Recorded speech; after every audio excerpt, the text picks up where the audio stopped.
Hey everybody, kind of got the hiccups, so give me a second. I'm gonna go get a bottle of water. I'm still coming on the other side of this sore throat, so let me just get that, and we will be good to get started. Oh my gosh.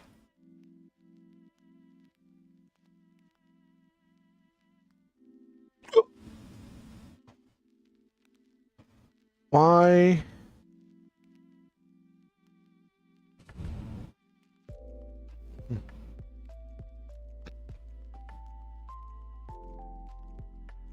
Okay.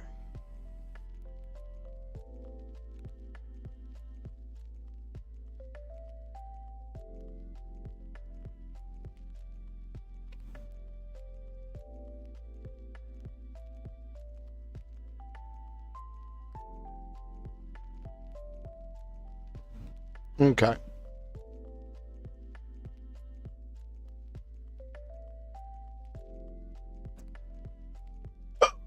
Oh my gosh.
Good to see you, Silva.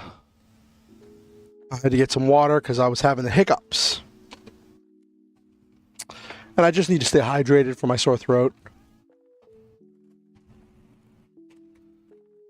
It's funny, after I ate food today, I had a moment where I was just like, I always feel better right after I eat and drink food. I'm like, I'm wondering why that is. And I'm like, you know what?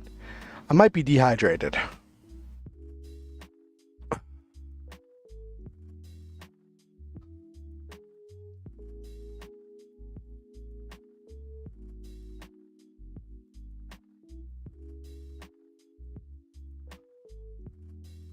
All right.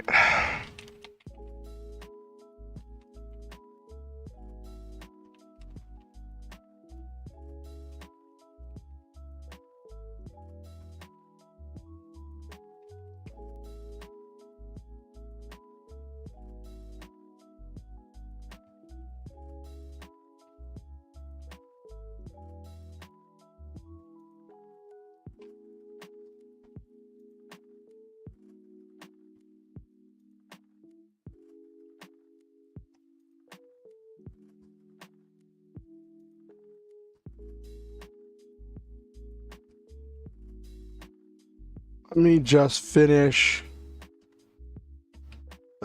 Let me just finish letting people know that I'm live. I did not advertise the stream very well at all today. I have been off my game so hard.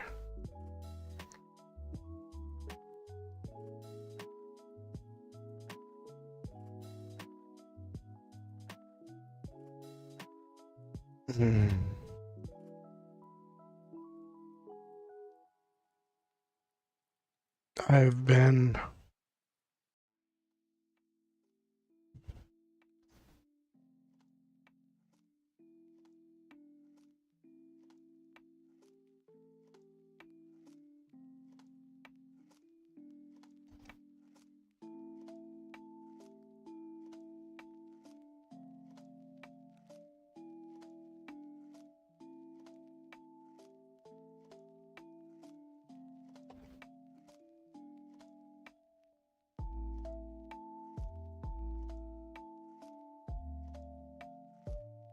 Okay.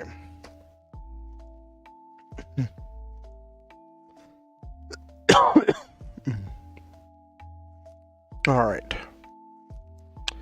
And to anyone who noticed that I didn't come up with a new YouTube thumbnail besides my old one. I haven't put one featuring my helmet in yet. No, you didn't. You noticed nothing.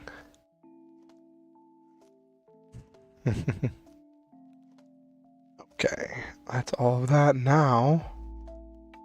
Go head to the Discords. Whoop.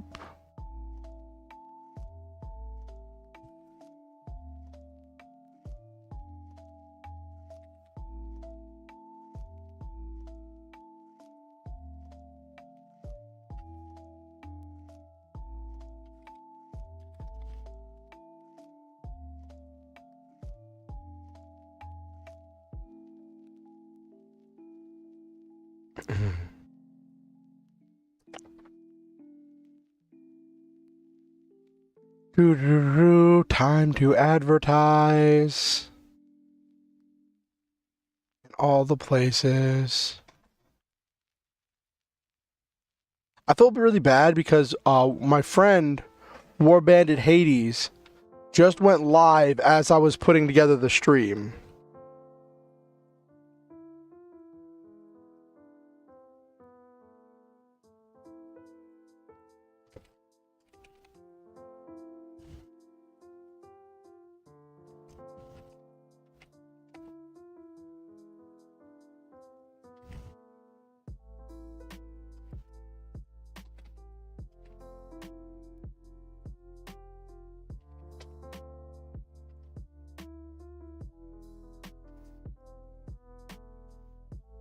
Alrighty.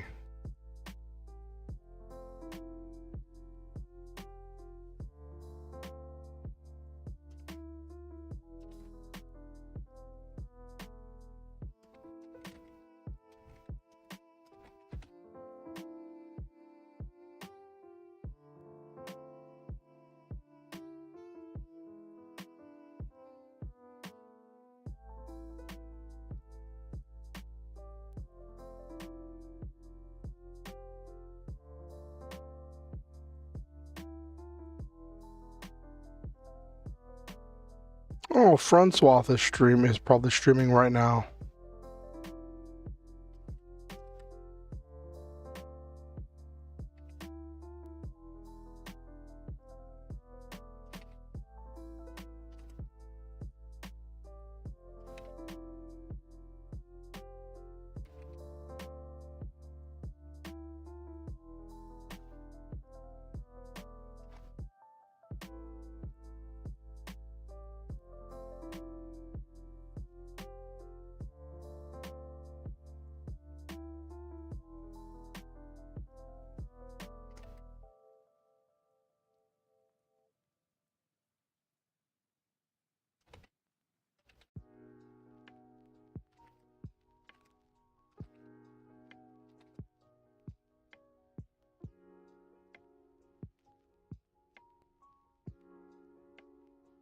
I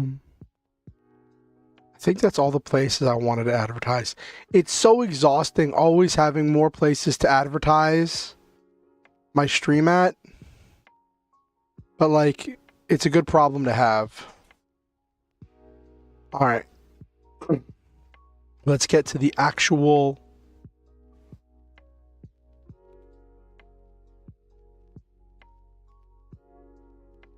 Alrighty.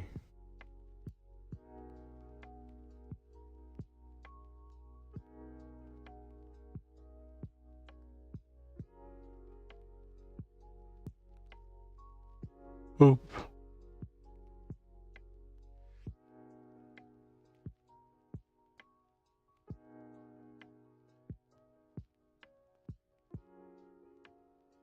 All right.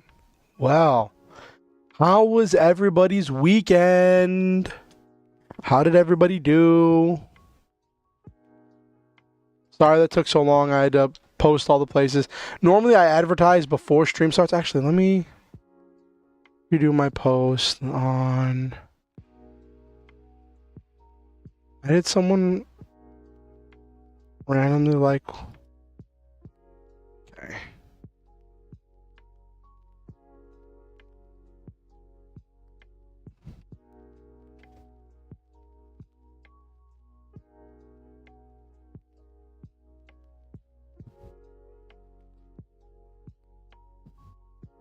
Okay.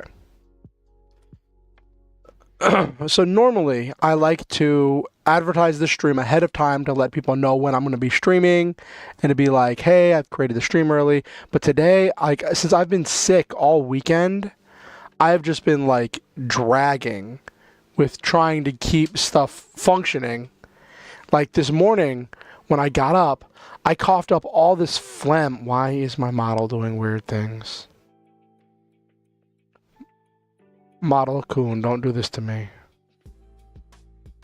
There we go. Cool. Thank you.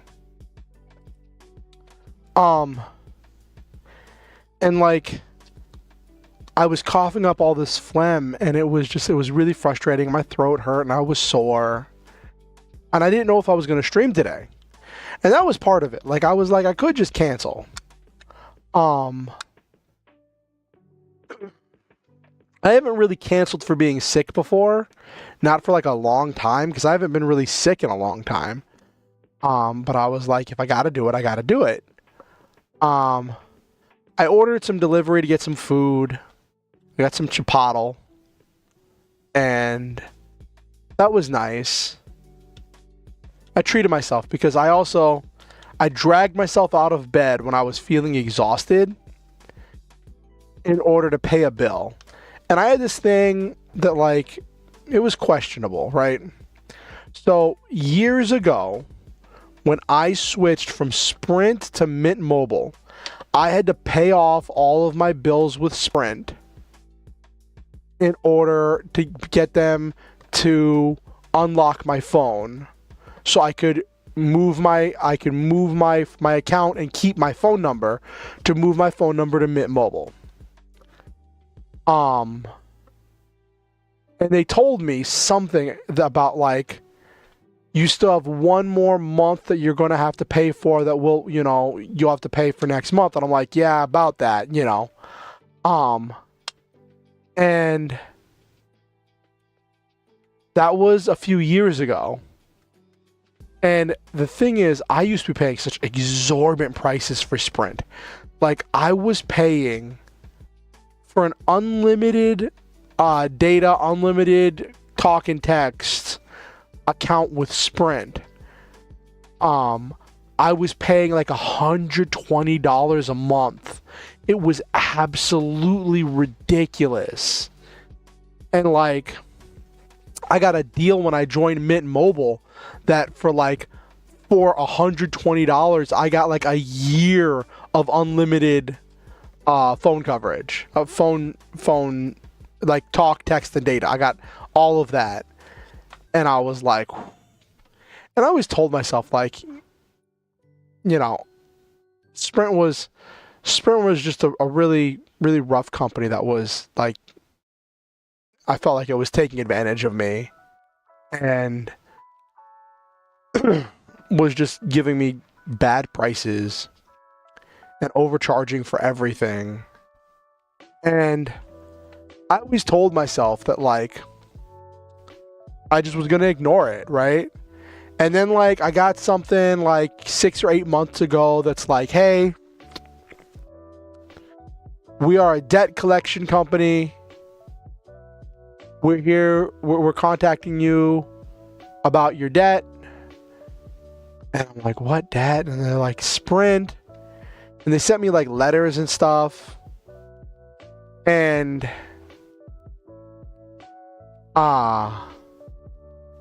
it was a whole thing. And I said, they're like, if you think that you received this in error, send an email or whatever to this address. So I sent an email to the address. I'm like, hey, I think this was sent in error. Because at first I couldn't even remember it. I was like, wait a minute, I thought I paid everything off. And it wasn't until later that I remembered it. And so they verified their data. They got their proof to show that I owed the money. And it was this thing where like, because of how old the debt was, they couldn't like do really anything to me besides report to the credit bureau that I had an outstanding debt that I wasn't paying. And I was like, I don't super care about credit, but I kind of do. Like, there's so many things that I can't pay off right now that like it's a mess. So when they sent me a thing like middle of last month, and they're like, and was like, if you pay by February 6th, we'll give you 30% off the bill. So the bill will only be like, $71 and some cents. And like they were only, and the bill was like for $100 or something, because it was really funny.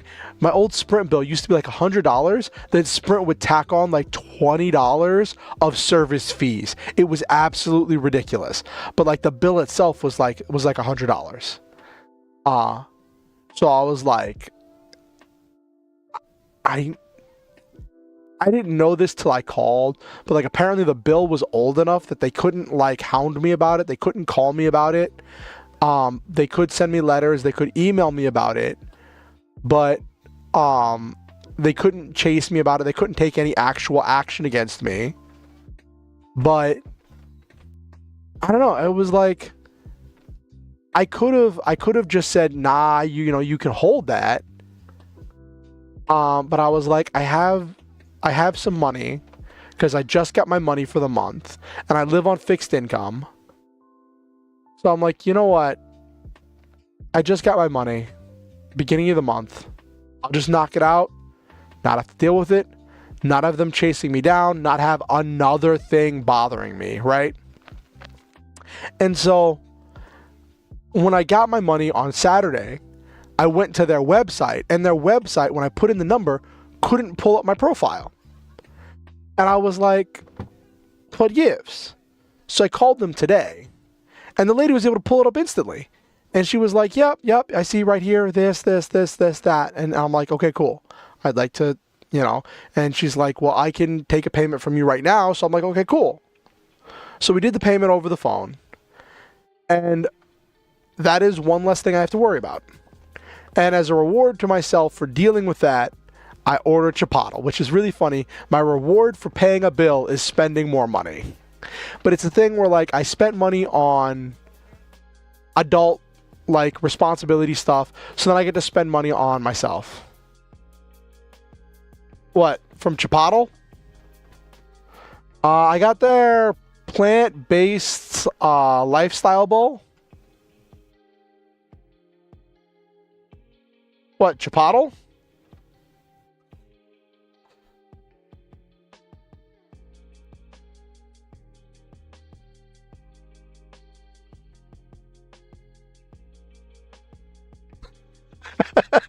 You've never heard it called Chipotle?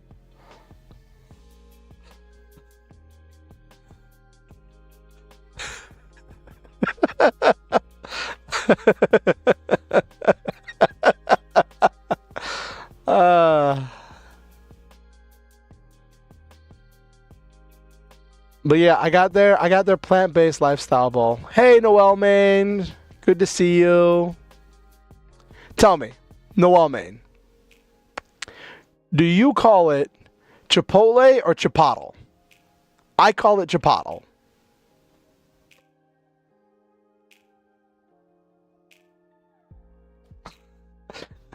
Am I about to get canceled for calling it Chipotle? I can't believe you've never heard anyone say that before, Silva.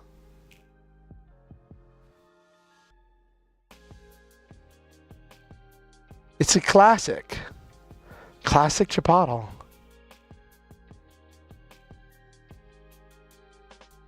Chipotle.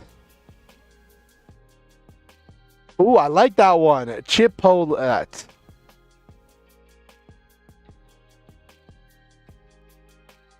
This is the exact conversation between Data and Dr. Pulaski about data and data.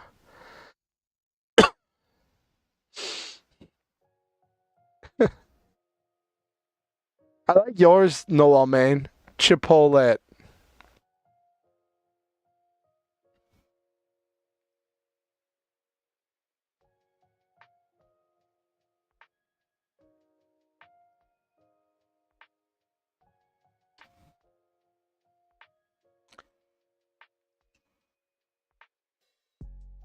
Well, then, I think if Noel Main meant lay, Noel Main would have typed lay. But Noel Main said let. Besides, I just call it Chipotle.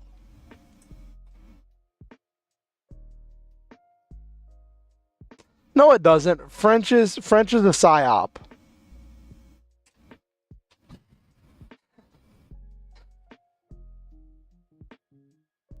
French is absolutely a psyop that's meant to confuse and astound.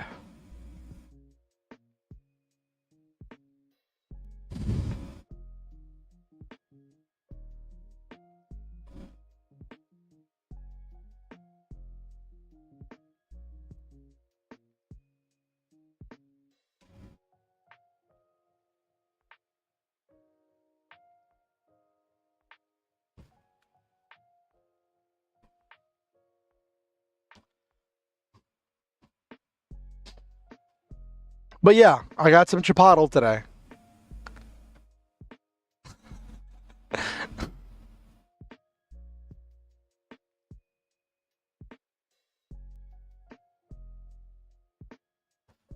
But yeah, it was weird. So like, I tried ordering one of their lifestyle bowls because normally they just get a sofritas bowl with beans and Orion brown rice, right, and like veggies and stuff. But like, they had this one lifestyle bowl, and I wanted to actually try it to see what it tasted like. And it was like sofritas, which is there. I don't know why they call them sofritas, but it's marinated tofu. Um, Marinated tofu crumble. So it's sofritas. They had no beans on it, which was really bizarre to me.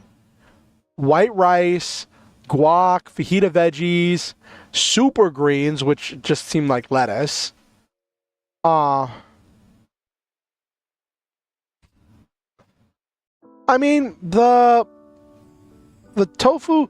It's a marinated fried tofu crumble on the uh uh and it's very similar to like textured vegetable protein.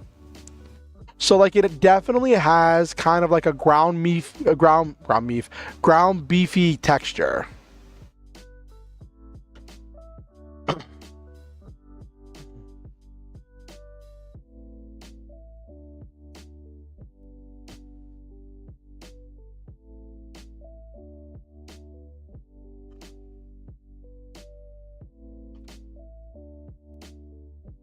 But I hope I didn't offend anyone by making the joke about the French.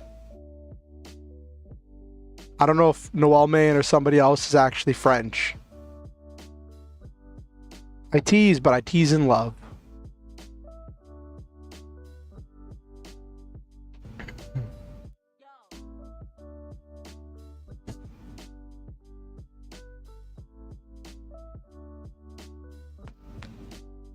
Well, that's because it's soaking in water. It's soaking in broth. This is normally sitting on a bed of like rice and other stuff. Oh, was it? Oh, oh, no. These aren't cubes. These are crumbles. Crumbles are like very different. Where like it's like broken down into little bits. But I also like tofu, so like I can see that.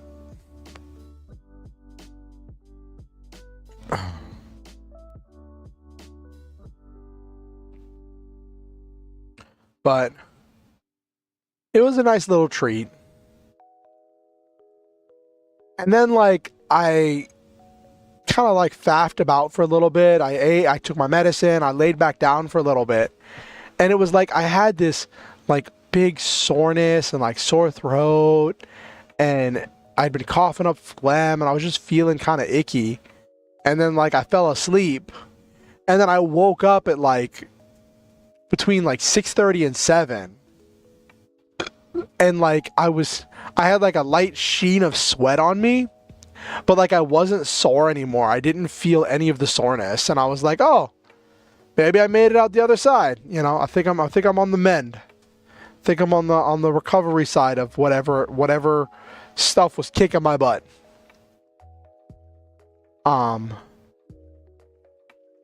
And but I was still tired, and I was lethargic, couldn't really get out of bed. Hey Naberu, good to see you. I was wondering if you were going to be here. It's always great to see you here.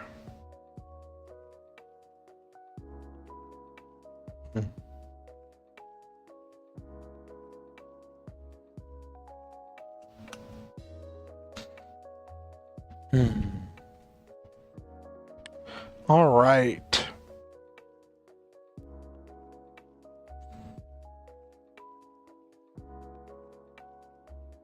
I gotta get like new images of my model in different poses with the helmet, so I can make different looking thumbnails so it's not all the exact same pose. I don't want them all to be the exact same pose.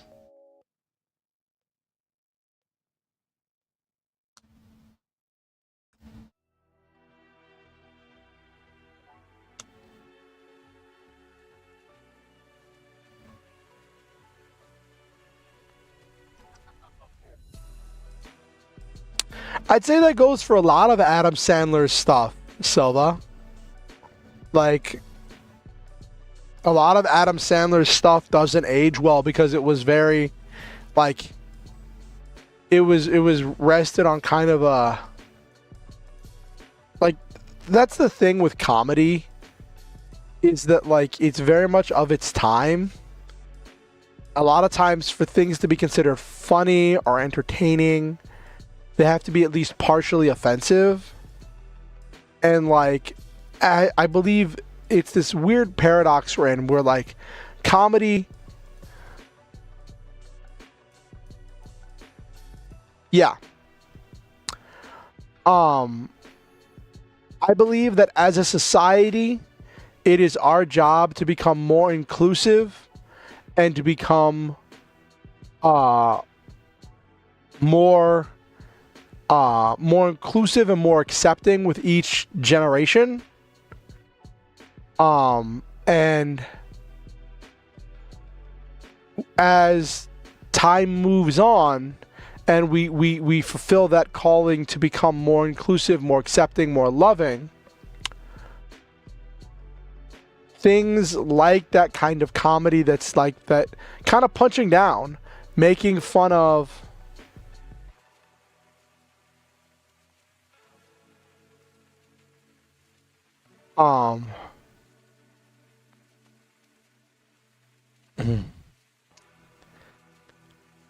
like a lot of that comedy that's punching down where you're making fun of the other, the minority, the people who aren't you, that you can get away, that where it's socially accepted to make fun of them, that comedy doesn't age well.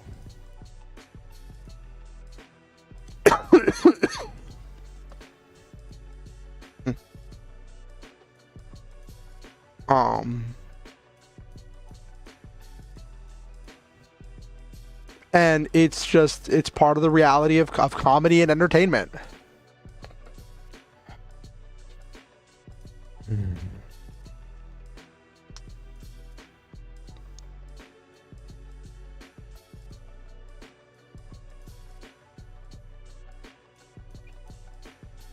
Yeah, exactly, Noel, man.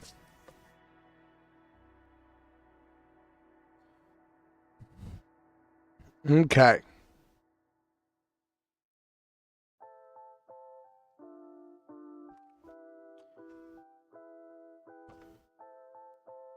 All right. So, uh,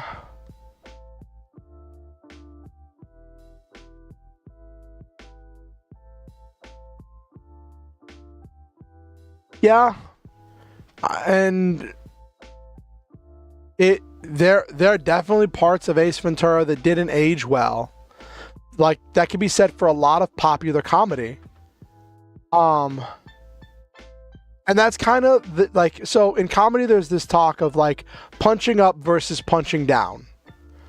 Um, Punching up is where your comedy is ridiculing those in power and pointing out the horrific truths that everybody chooses to ignore and making fun of those who abuse their power, right?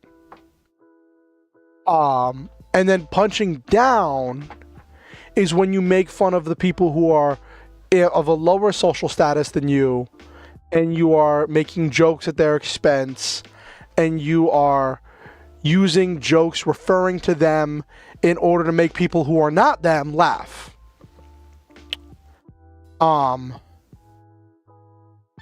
And it's the thing is like in popular comedy, I feel like punching down is more it's easier because there's more people to make fun of, right? And it's more generally used in like, and I have a very limited understanding of it myself because I'm not a comedian. I've only learned bits and pieces as I've gone. Like I do just some basic entertaining stuff, and I've learned bits and pieces of it. But like it gets it's it gets to be a mess. But comedy is its own nightmare. Um I heard a comedian, I think it was not Chris Rock, was it? I think I remember I heard a comedian, I don't remember who, say that like it's always rough as a comedian to watch somebody else do comedy. Because you always are thinking, I could have done it better. I could have landed that joke better. I could have done that bit better. Because in order to be a successful comedian, you have to have the confidence to believe that you're doing it the best that it can be done.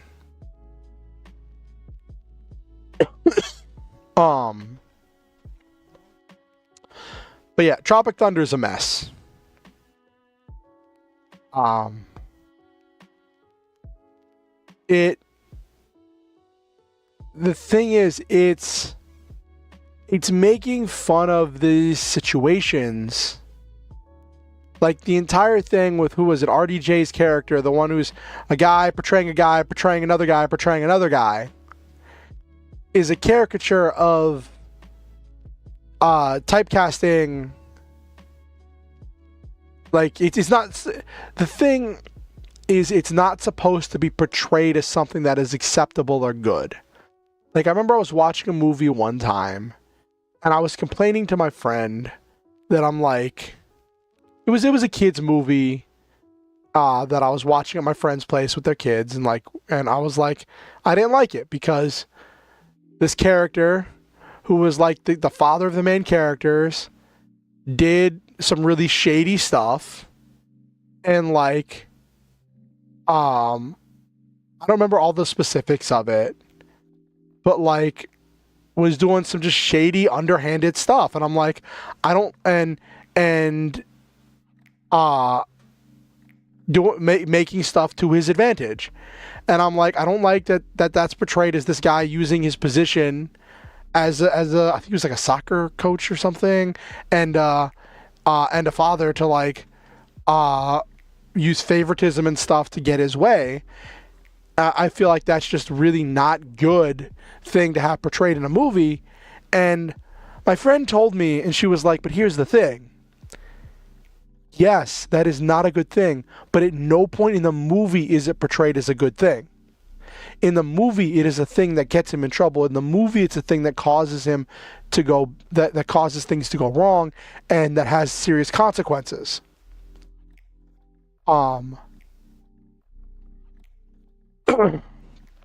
And like, I think that's an important thing. Now, Twitch just went to an ad. Okay. But like, once this ad comes out, we're gonna get started with the actual game for tonight. Let me boot up the game.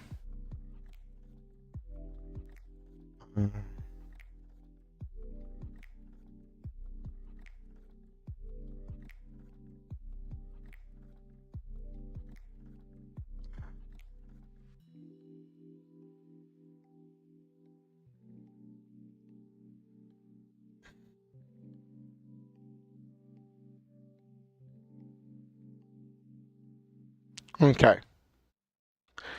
But yeah, it's part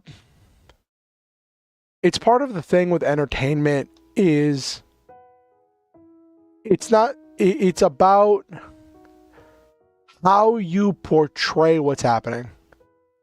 Why does my Twitch ads manager say the ad hasn't started yet? Okay, there it is. It took like a solid like 30 seconds for the ad to start. I was expecting the ad to be done by now.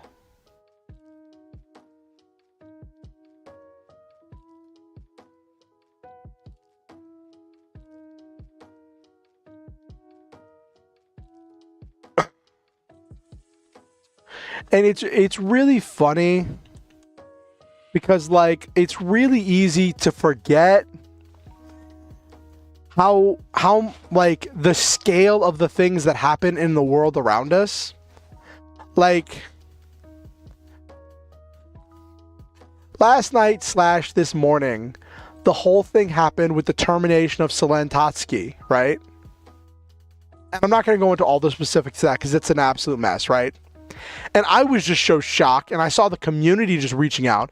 And then like I went upstairs to go like use the bathroom before I went to sleep, and I saw one of my roommates was there, and I was about to start talking to my roommate about it. Then I'm like, they aren't online. They aren't a VTuber. They don't interact with the VTubing space at all. They probably don't even know what a VTuber is. This is a big deal to the VTubing community, and of the VTubing community, it is the community of VTubing that deals with corporate VTubers. To regular everyday people, this is nothing.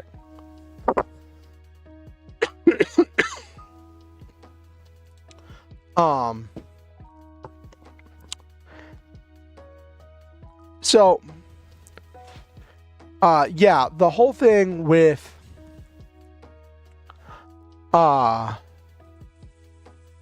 how you portray bad things in your movies is whether you portray them as a bad thing that needs to be dealt with, right?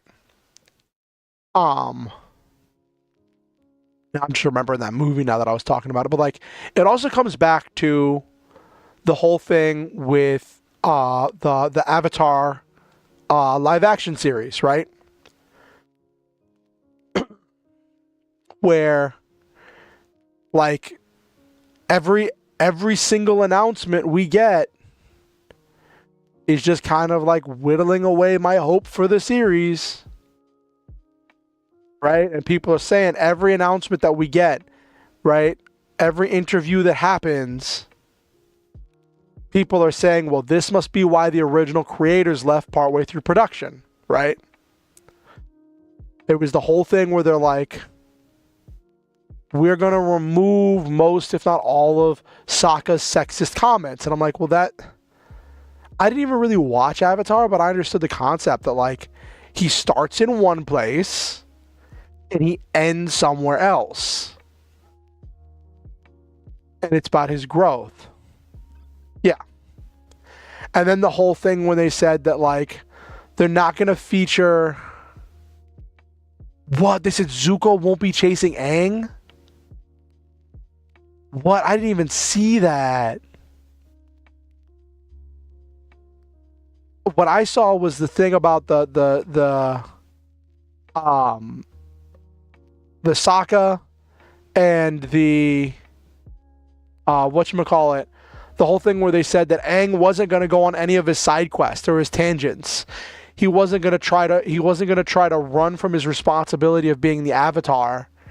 He was going to get a vision to tell him he had to be at XY place by XY time, and the entire story was going to be his difficulties he faces on the way of getting there. Yeah, his character growth. Like, it's about the fact that, like, he tries to run away because he doesn't want the responsibility, but he has to eventually accept that he has to take that responsibility. It's about growth, and that's one of the things that made the show so great, was the growth. The characters were very different by the end than they were at the beginning. But yeah, if Zuko's not chasing Aang, what is Zuko going to be doing?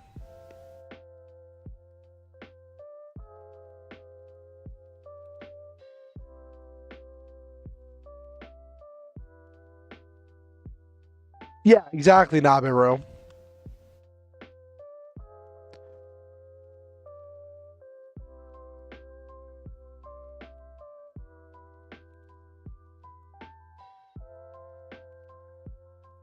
Right.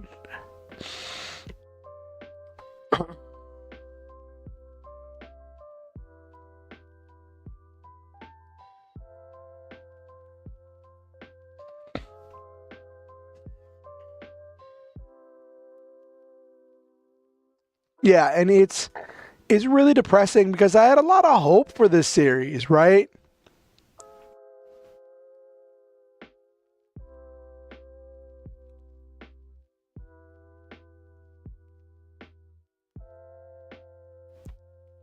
Like, it was I never forget. I was staying with, like, this really conservative Christian family that had taken me in for a while, and their kids were watching Avatar on I think it was like Netflix or something, and it was one of the episodes where, like, Aang, like, goes into the spirit world, and they were just, like, kind of freaking out, like, and my friend was freaking out, telling her kids, being like, "That's not what we believe," and I'm like, it's a morality story. Like, it's not trying to, like, yeah, yeah, I agree with you on that one, Noel. Oh man.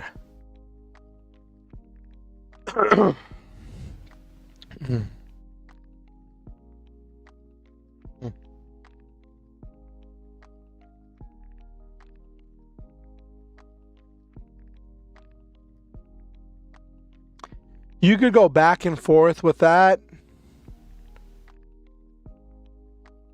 Okusen! Okusen has descended. Well, we have a couple minutes before I get started with my gaming tonight.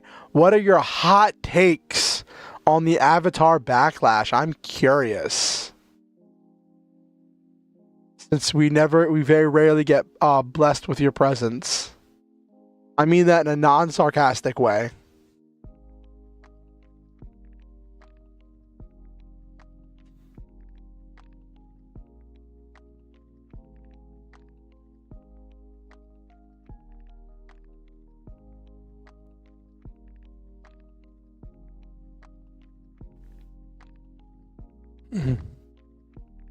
Hey, you're a good friend, Okusen.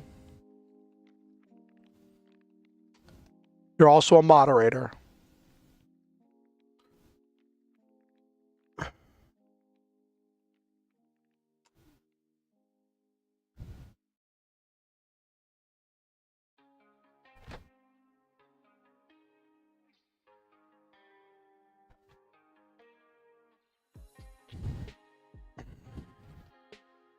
That's one way to look at it, Nabaru.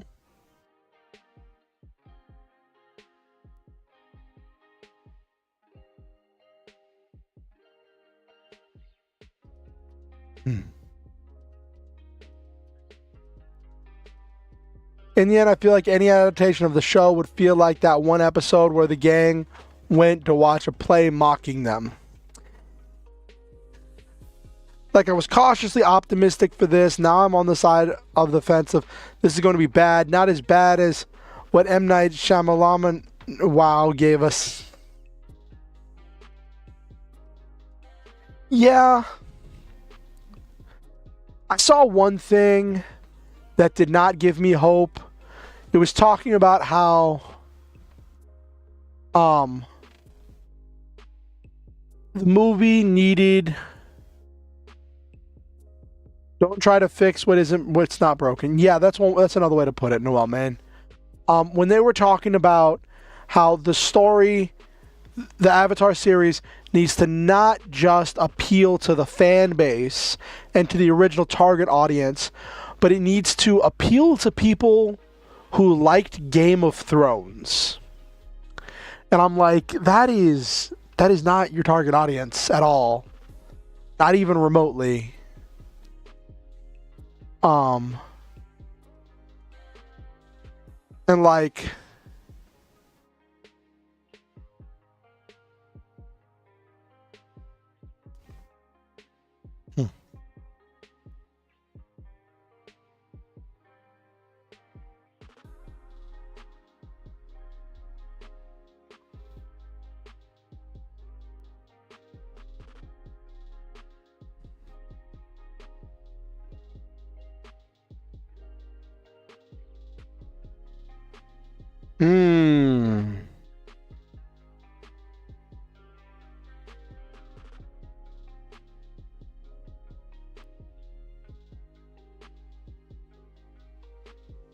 Ooh, that is a spicy take, Okusen. Okusen says, retelling the story is pretty pointless, so we might as well interpret it in a new way. If you think that what the original tells is perfectly, then don't watch the live action. I think it's a thing where if you're interpreting it in such a new way that it's an entirely new work, don't call it by the same name. It's kind of this thing where they're trying to cash in on the community goodwill of associated with this name and this IP, but they're twisting it to the point that it's unrecognizable, at which point they should just be making their own original thing, is kind of where I feel in response to that. Like,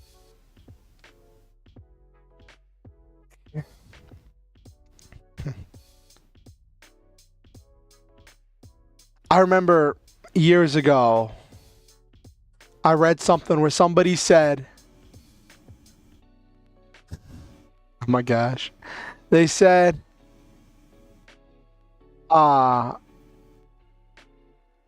anime exists so that way you can see what music's playing in your favorite moments of the manga. There's more to Sokka's character than his sexism, and the things that were explored about his character through the sexism don't require sexism to be explored. The target should have been you like anime and anime-like shows, you like adventure stories with fun characters you will care about. Well, here's one for you. Mm-hmm.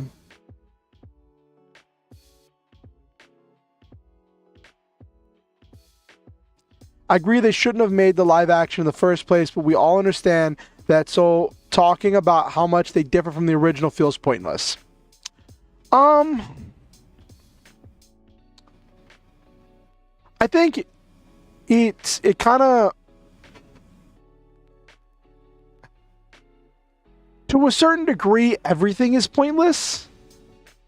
Like, but I think it has value to us because for those of us who really care about, like, I'm not saying you don't, but for people who really care about this IP, about these characters, about this world, um it matters to them because these, like, when you get really invested in a show or a series or a book, like you start to care about the characters, and the characters become like friends. They become like old friends to you because you've spent so much time growing as you were reading and experiencing these things, that like seeing someone pretend to be them or pretend to tell their story but twist it in some other way just feels wrong.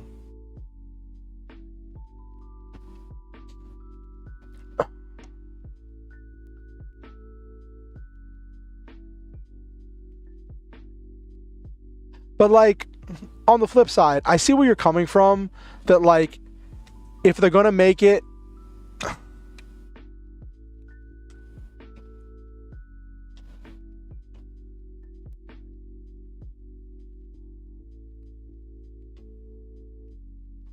well, that's the thing, Okusen.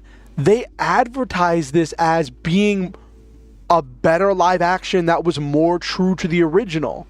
That's the entire advertising crux of this story, was that it was going to be faithful to the original. That was its entire thing, that it's selling on, is being more true to the original story.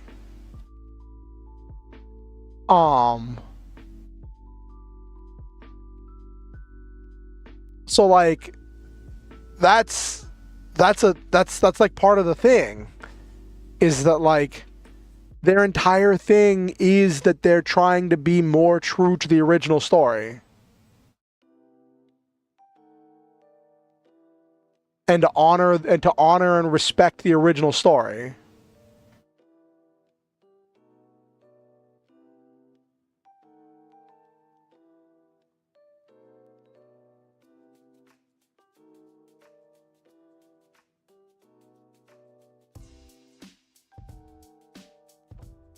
Wouldn't be dancing with an occasional rock slowly falling to inconvenience someone in a fight.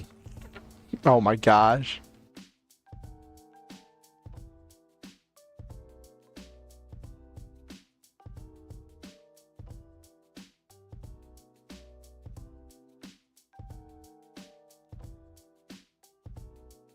Well, and here's the thing.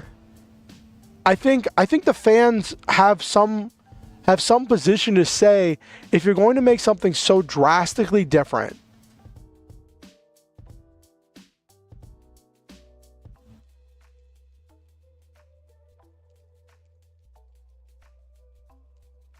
there were a lot of things that made that movie bad, Silva.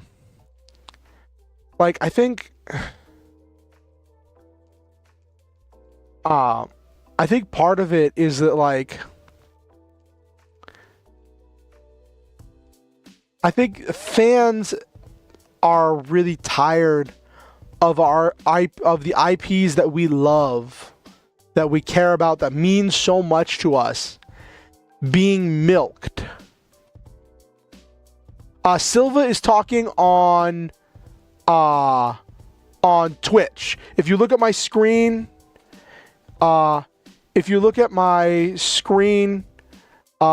if you'll see Silva's messages should be on like the right side of the screen where it says Red Damon's Dragon. That's Silva. Because I'm streaming on both Twitch and YouTube. It's okay. I only made you a mod of YouTube. I didn't know if you used Twitch enough for me to make you a mod on Twitch.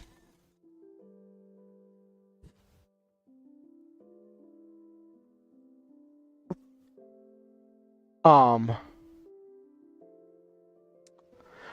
like,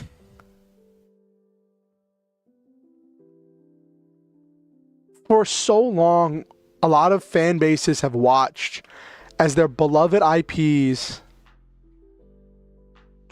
Oh, don't say that, Nabaru.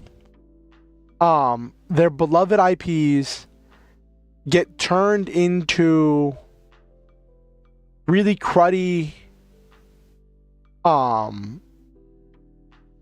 interpretations that are cash grabs by big corporations trying to make money at the expense of the story, right? And like, I saw one thing that put it really well. It's like the thing with having a book translated into a movie isn't that like, oh, they didn't translate every single word of the book into the movie. It's that they missed the themes, ideas, and concepts that made the book so special, and they inserted some they turned it into some kind of random action flick with a love triangle. And that's what you see in a lot of these live action stories, is they just try to turn it into a stereotypical blockbuster. Well, and now if you twist that a little bit to like modern day, whenever you see series being made into live action series instead of movies, now they're just trying to make the next and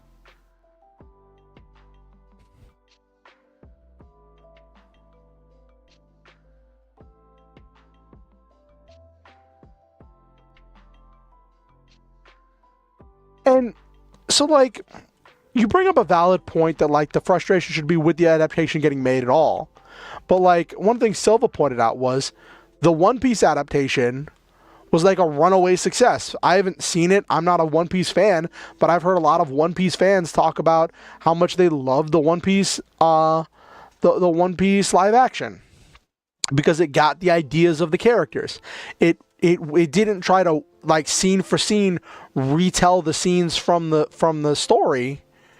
And it changed a lot of things, but it apparently got the basic ideas that were important to One Piece. That was a big part of why it succeeded.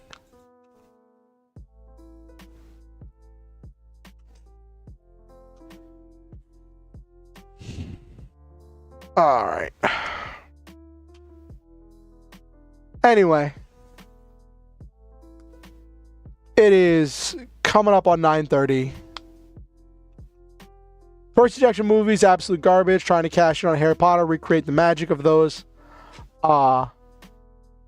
films instead of its own thing. Percy Jackson live action is runaway success that has supposedly done better than Loki.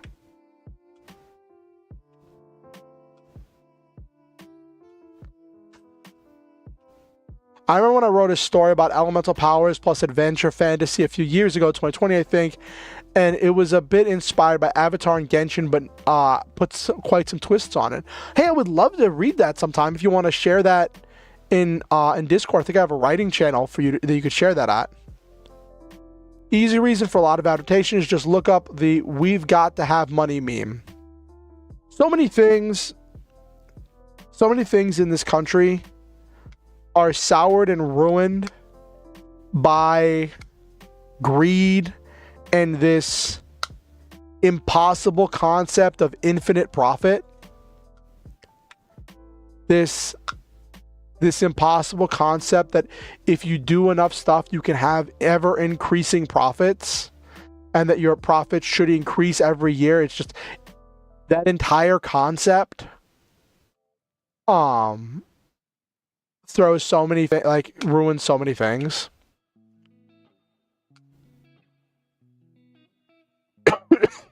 Yeah, the Japanese live action stuff is some of the Japanese live action stuff is very highly regarded.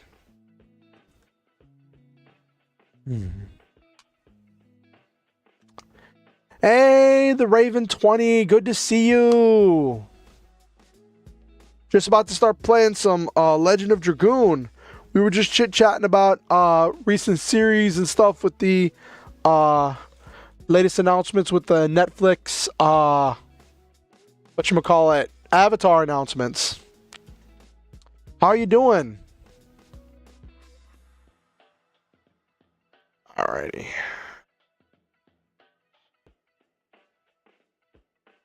Okay.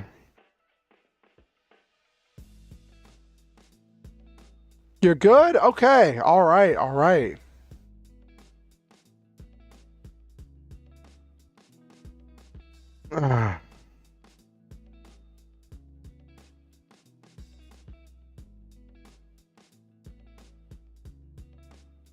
Oh, almost forgot.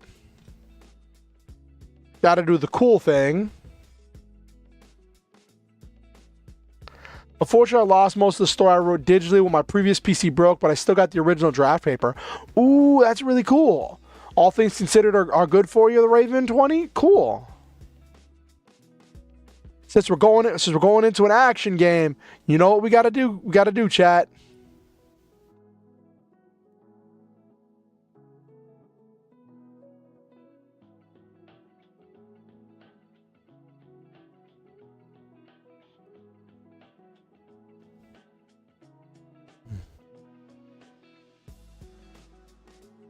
Dun dun dun dun dun dun. Transformation sequence over. Bum bum bum.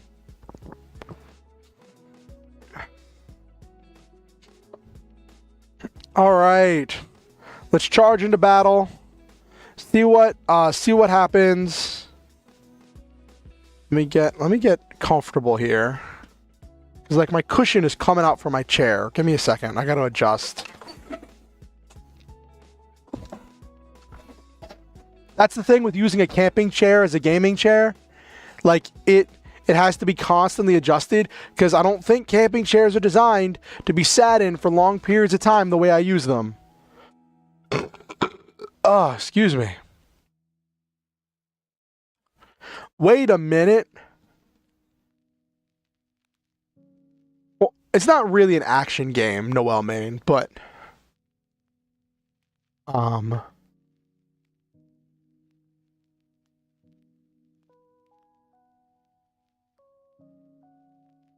okay. Okay.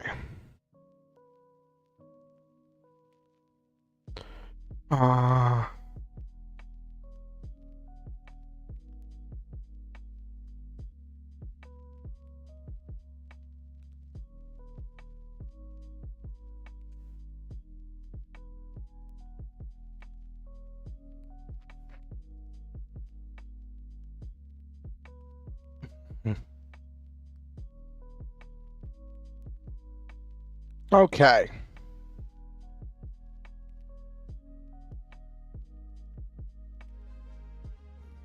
Bom, ba, bom.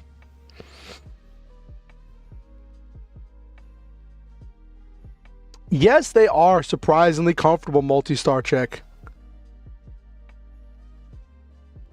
Use the tower speaker. No, I think I'm pretty good with it. With the tower speaker isn't really tall enough, I don't think. Actually, now that I'm looking around, I wonder where that got to. I know we moved it somewhere. But alright. Works as a bar stool. Alrighty. Geez, this screen is so small. Can I make this any larger? There is two of them. I could stack them on top of each other. Also, I don't know if you have a Twitch, the Raven 20, but I'm currently multi-streaming on both YouTube and Twitch. So if you prefer to watch me there, you can watch me there. Ba ba ba ba ba ba ba. There we go. Cool. Got my model doing what I wanted it to. Cool. All right, let's go. So, let me see.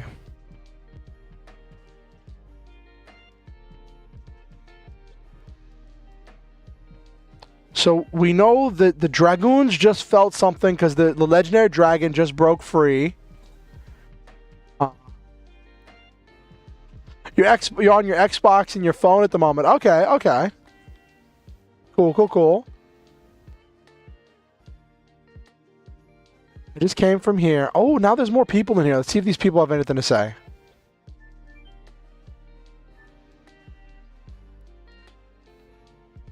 This many books, it's a lot of work to find the book I want. Looks like we got a Twitch ad coming up in about a minute.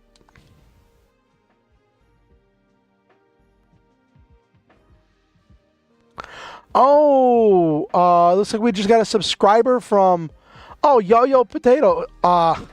Okusen gave out a community sub, gave a gifted sub. Thank you for that. I really appreciate. Chat's kind of hard on Xbox. I definitely get that. I definitely get that, the Raven 20. All right.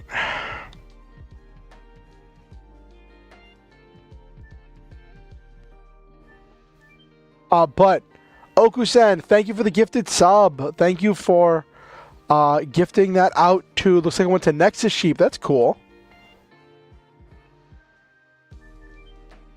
Always forget everybody has 2 lines in this. Hey! Okusen with the gifts.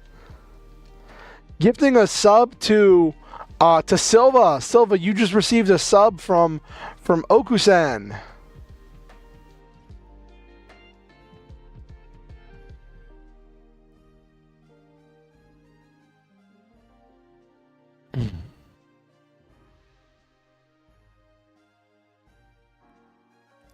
Yo-Yo Potato is actually Okusen, Silva.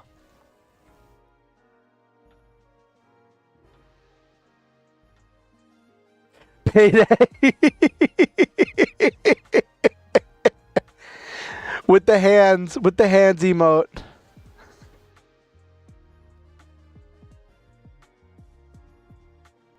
Okay.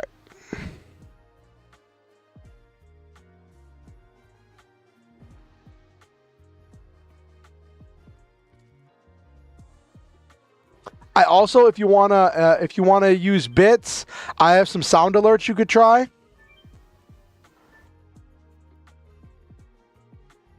Gonna raid my dungeon.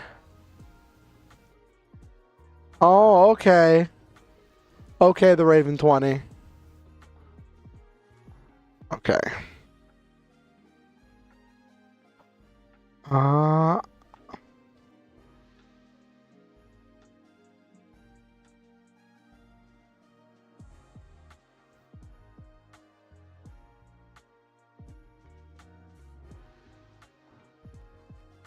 Well, alright, so last thing that happened in the last time we played, just to say hi, alright, well, I'll see you when you come by. Last thing that happened was, like, the dragon awoke, and I want to see... No, nothing here.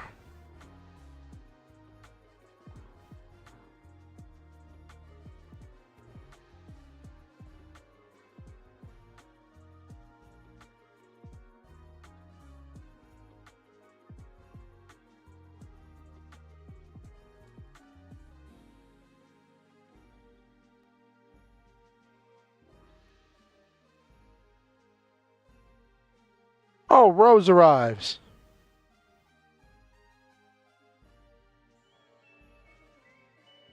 Hey, Nexus Sheep.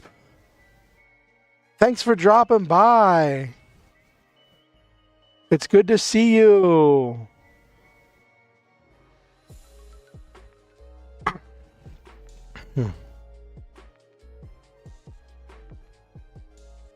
You just been lurking? Oh, okay. Well, it's good to have you here. One of these days, I'm going to get a lurk command up and running. But it's great to have you. I appreciate you, and I value you. I think that you are a wonderful, special, and unique individual, and I think that you make this world and this community a better place by being in it.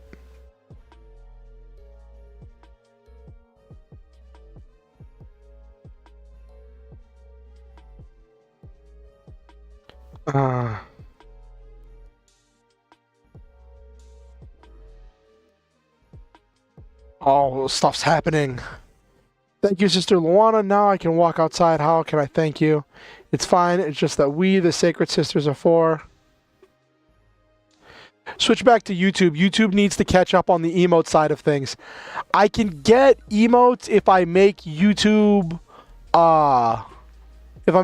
partner. But, like, I'm not there.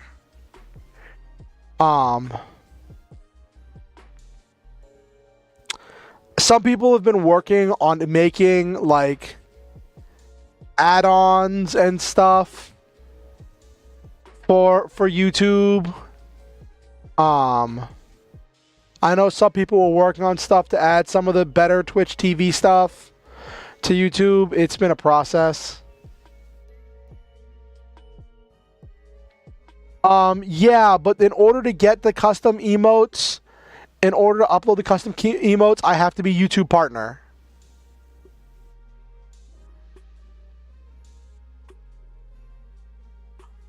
Oh, that's so great, Noel Main. I'm so happy for you.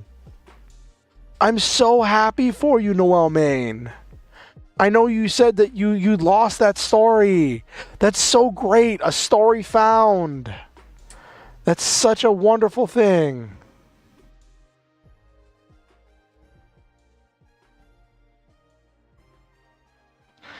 I would like to talk to you. We can go someplace else.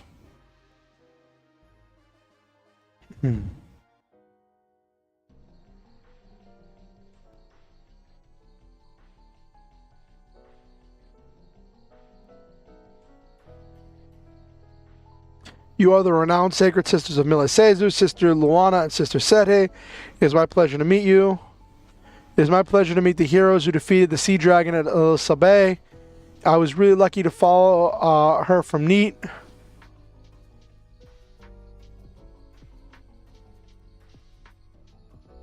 Hey, listen, it's okay, Nexus Sheep. I'm just glad you're here. I'm glad that you are here. I think you are wonderful. Yeah, exactly, Multi-Star Chick. Noel was working on a story, you said, with like magic and stuff, and I don't remember all the details. I'll be honest, because like a lot of things have been said, but like, yeah. Sister Luana, I heard about you from Libre Ute. We have something in common. We're survivors of NEAT. So you went through that tragedy. Do you remember anything about other survivors or whereabouts of the Black Monster or anything? What I remember is only the sound of terror. I'm sorry, I don't think I can help you. I see, but it's okay. The fact that somebody survives that tragedy means I can have hope that continuing my journey will someday lead to the Black Monster. I'm with you too, Shauna says. Oh, does this mean you went to NEAT too, Rose? I told you, I just happened to be there. Sister Luana, what about the health of Mr. Dart? Yes, what do you mean by the usualness of my body? I see that you people have strong powers, a power that is beyond humans. It seems that the source of your power is in turmoil. Another power that has influence over you is anticipating the liberation. That is what I see. That is all I can tell. If it confuses you more, please forgive me. The legendary dragon is awakening. Oh no, Sister Luana.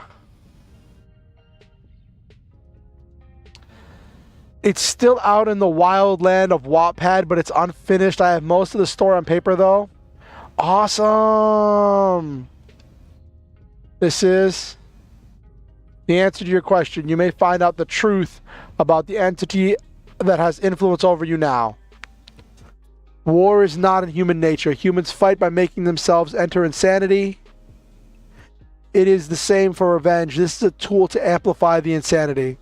And this insanity is the source of the power of Dragoons, the Dragon Knights. Someday something will happen, and if you cannot chasten your insanity, I wonder if you will be able to endure it given the meagerness of your spirit. Poor Dart.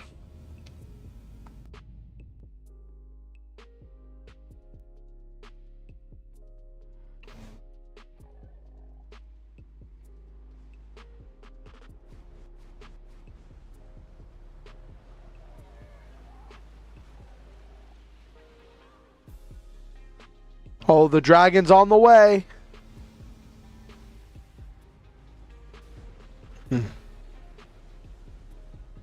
The dragon's on the way. You know what this dragon needed? It needed a cannon.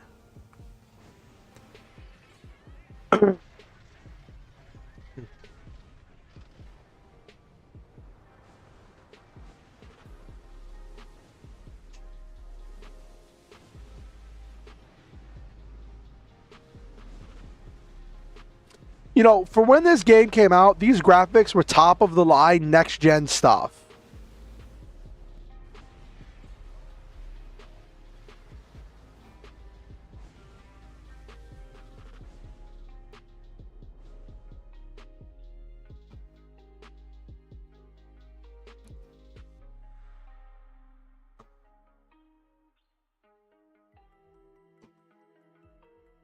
Second sister, anger or animosity towards humans of all things.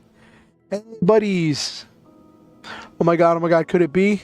The arrival of the one who glares through 7 diabolic eyes and who crosses the sky with 7 wings? It's trouble. It's the king of dragons, the divine dragon. The legend was true. The king of dragons, sealed by the long-gone winglies, rests in the ground of Milisezu. Once it awakens again, it shall bring terror to the world. Again, we are facing a dragon. What are you people?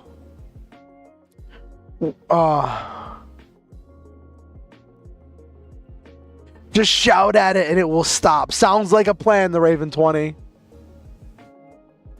We are the Dragoons. We are the Dragon Knights who have the power to rule dragons. Dragoons, the legendary Dragon Knights. That is the reason why I feel a strong power in you, but why did the Dragoons come to this country? Is it because of that dragon? No. We are here to pursue a man. He is a sneaky, dangerous man, even for those with the strength of us Dragoons. What did that man do? He engaged in secret maneuvers during the Serdian War and formed a conspiracy for a coup d'etat in Tibera. True, Shonen Pro Tag mode. Yelling makes you stronger and stuns enemies. Absolutely, Nabiru. Is he going to bring evil to Milisezu? Oh, is that the dragon? You're right, it does work in Skyrim, the Raven 20. Please see Queen Teresa. It seems that we need the power of you Dragoons. And if it works in Skyrim, it must work in real life, right, the Raven 20?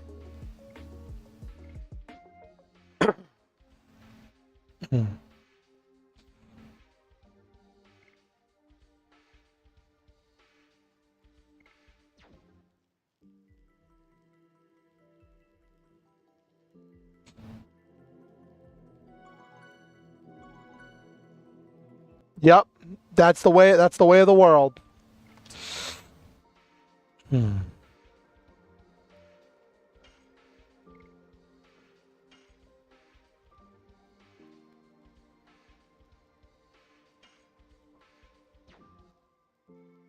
One of these days, I'm going to have a long stream.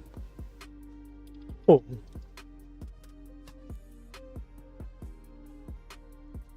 Can I finally go in here?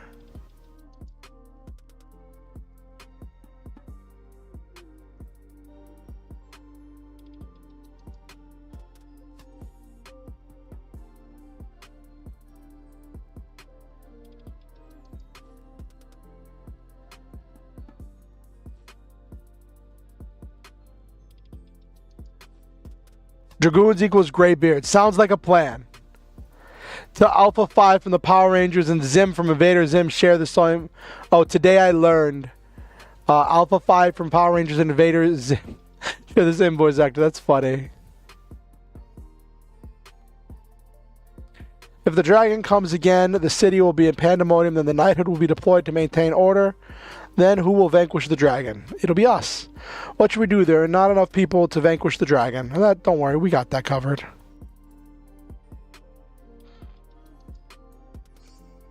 Ooh, got an angel's prayer. That's essentially a phoenix down.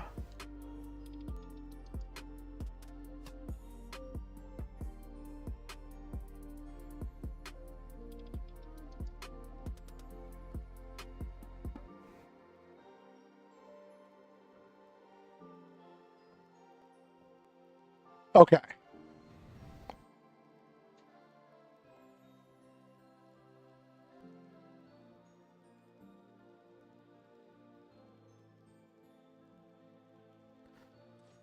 Present the head of the knighthood. Is talking about measures to be taken. Please be quiet. Okay.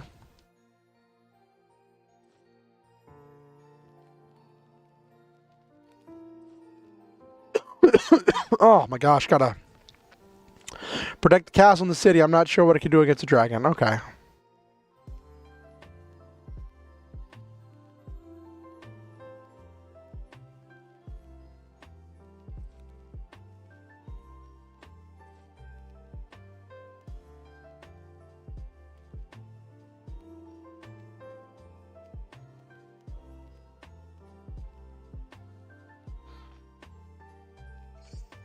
Holy Ank, what is that?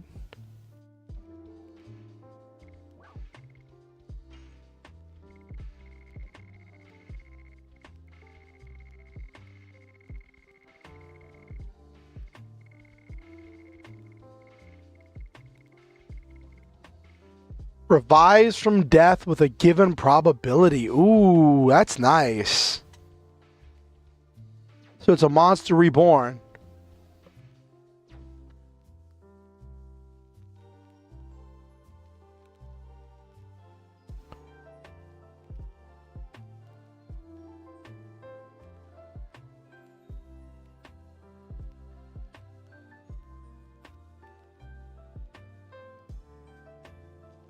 It's funny, early in the game, you find a Stardust in one of the fires, and after that, you have to check every fire.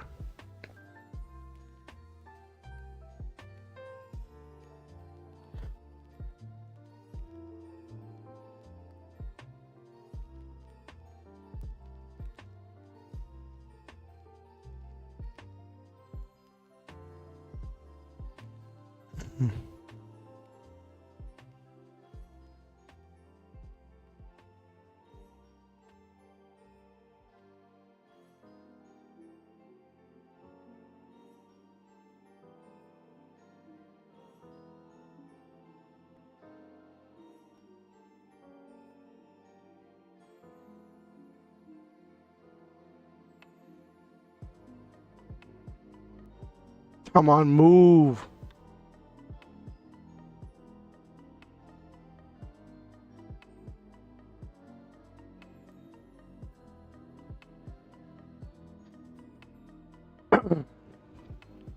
The Dragoons are more like the Dragonborns. They're the chosen warriors.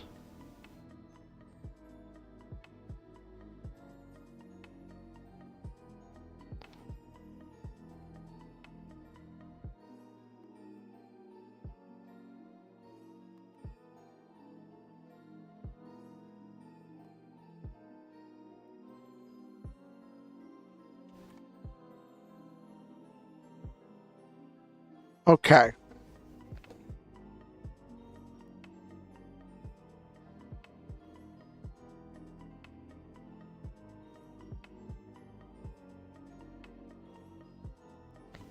What I'm telling you is that whatever the monster is, it's the with the force of the Holy Knights, nothing can stand against us. Have you ever seen that monster? According to the briefing, my man, it is bigger than a cloud and it's faster than our horses. It's impossible for such a creature to exist. Where does your confidence come from? It's impossible for such a creature to exist. Talk about the enemy based on mere assumptions. Are you going to expose our men, your men to such danger? You are dismissed, Commander of the Knights. Yes, ma'am.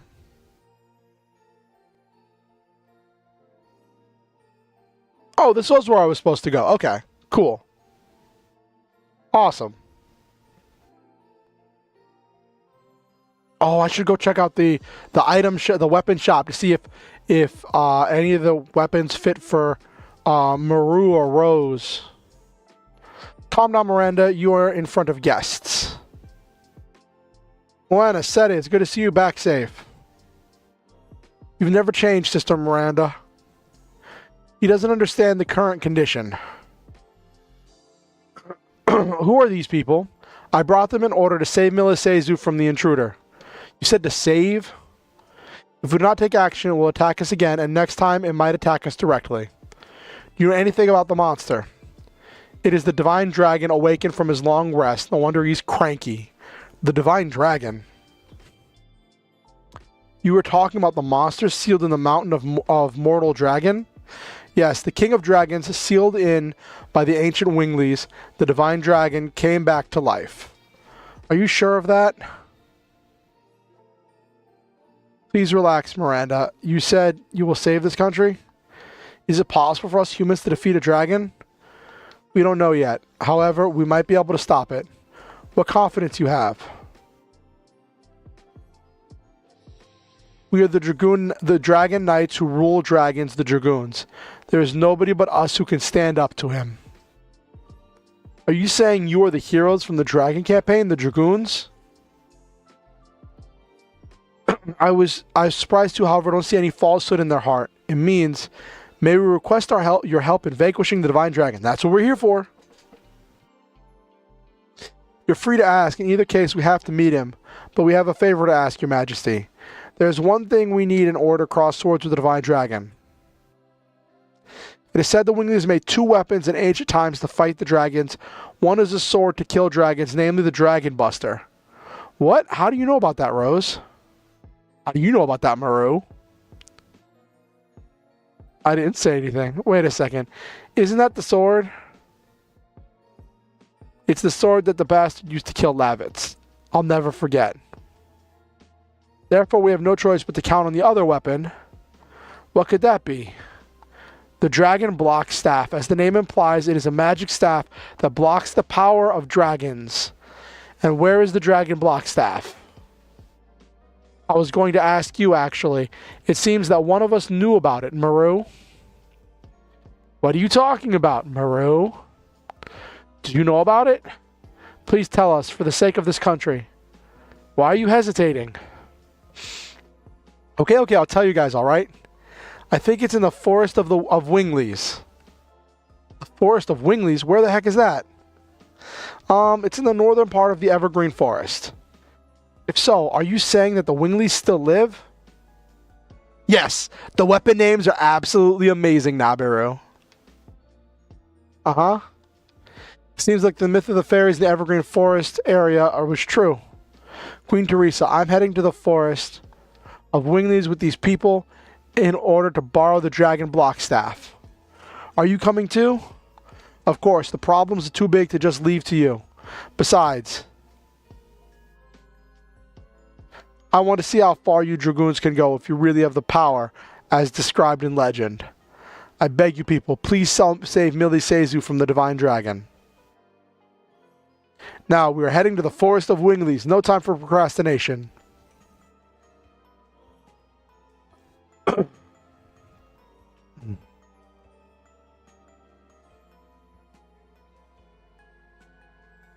What's Shauna doing? Shauna's stopped there to look at something.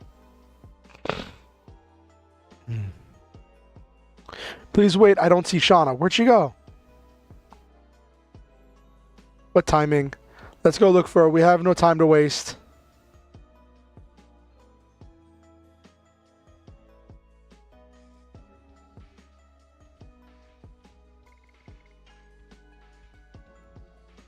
Shauna's a key part of my strategy. I need her on the team.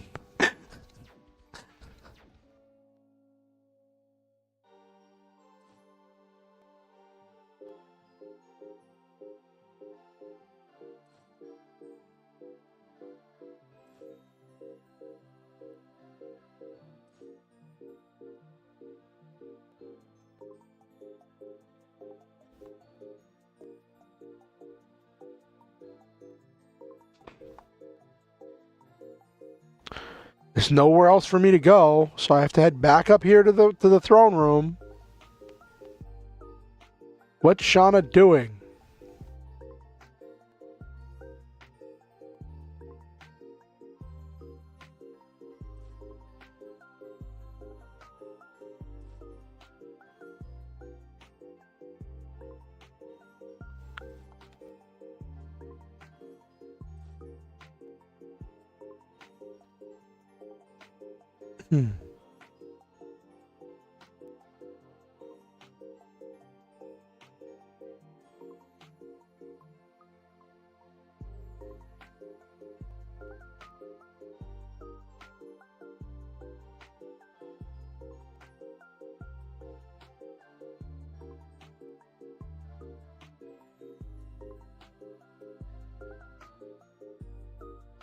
Okay.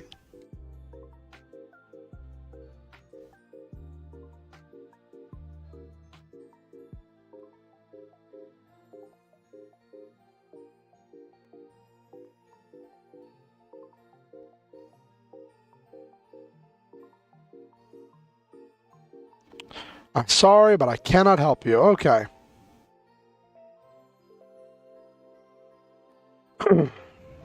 I'm hoping that it was a thing where the names were like cooler in Japanese. Hello, Brandon. Good to see you. What's up, Doc? Just another beautiful day. I've got a little bit of a sore throat, but I'm doing my best. You know what I mean?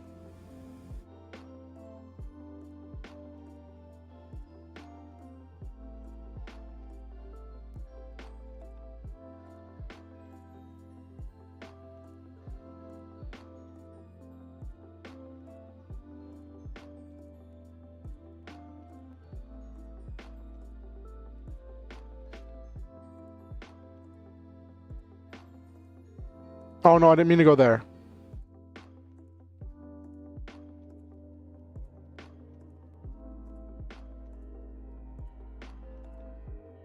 Nana, what are you doing? I wanted to talk to people before I came up here. Favorite Looney Tunes character? Good to see you. Where am I? When did I come here? What happened? I don't know, but that took me. What is that? What is this room for? The castle used to be a fort for the Winglies. I heard that this room was used to be a chamber for a ceremony to seal something, but it was more than 10,000 years ago.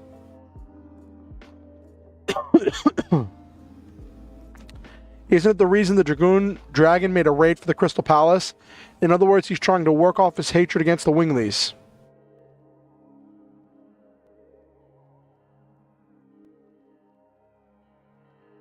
Why did you come here alone? Were you called again like that time with the virage? No, it was different this time. I woke up and I was here. I feel hot. It's gone, my... Oh, and Dragoon Spirit just yeeted.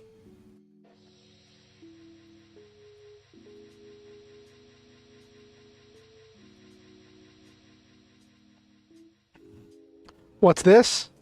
I cannot manage anymore. I don't feel the power of the white silver dragon. You're a Dragoon too? Me? Dragoon spirits manipulate fate, huh? I can no longer... And she just passed. Oh my gosh, Miranda's like, what's going on?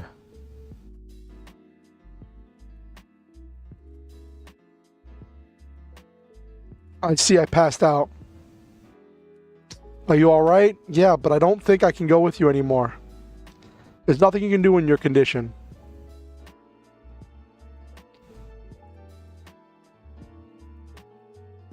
I knew it. From the day I looked at the moon and Fernia, I was sure this was how it would happen to me. We'll be back as soon as we defeat the Vine Dragon, so wait for me till then. Lighten up.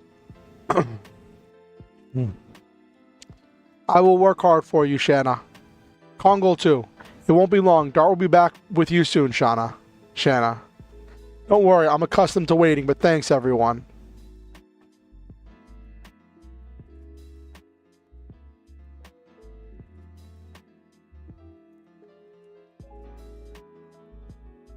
Miranda.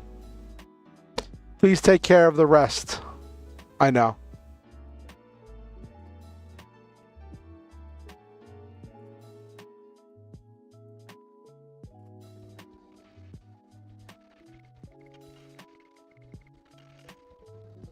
Got Miranda. Oh. Hey, Brandon Looney Tunes Fan 2000. Thank you for subscribing.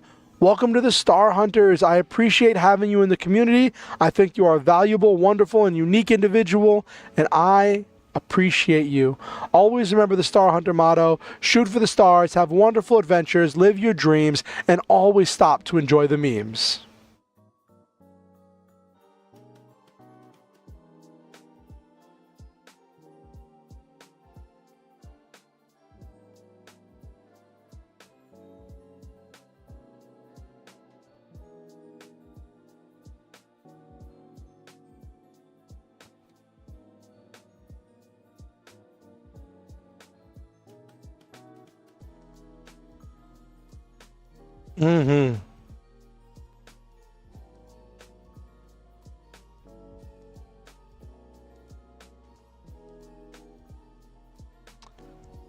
War Bandit Hades, thank you for the raid on Twitch.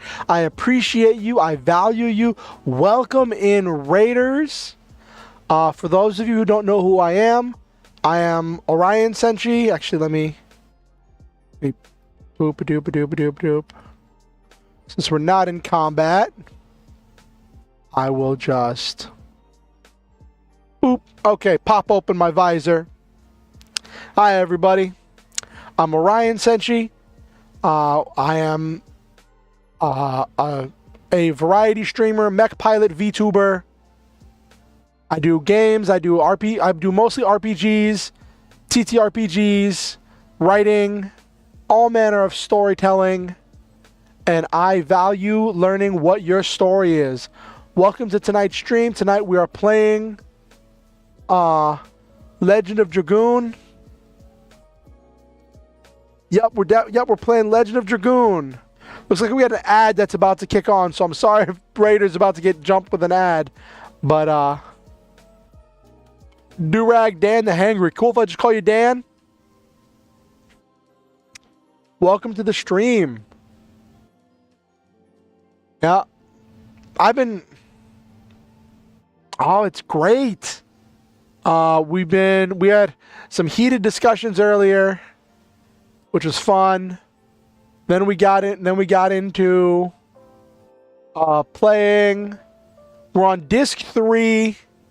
And what just happened was the changeover from Shanna to Miranda in disc 3.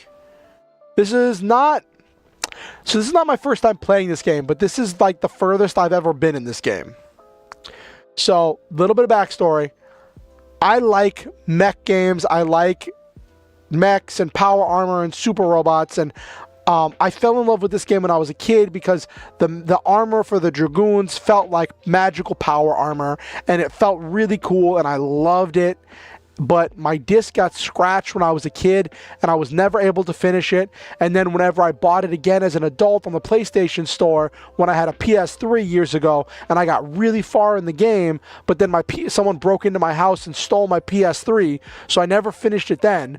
And then about 6 years ago when I started streaming, I was like, you know what? I'm going to do Legend of Dragoon.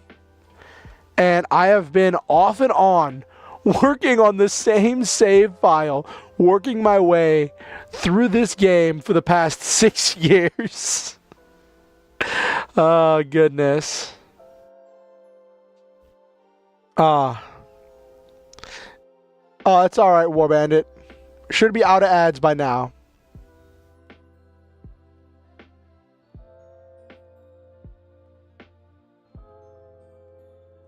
Durag Dan the Hangry, thank you for following. Welcome to the community.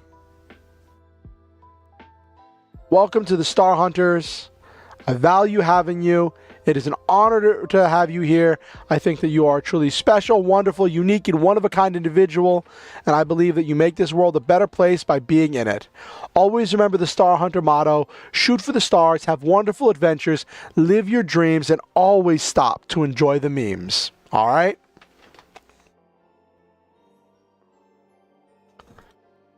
Why is my model doing weird things? All right. Okay.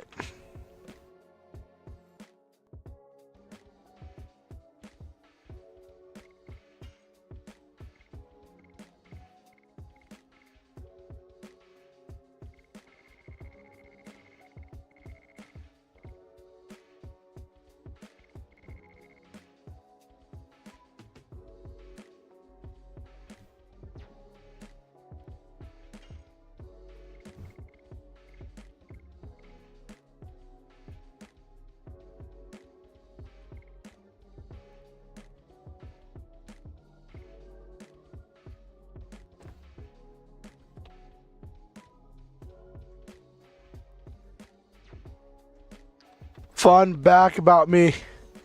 You've never played Battle Network 5 and 6. Nice. You're playing the Battle Networks games on stream? That's really epic, War Bandit. Nice.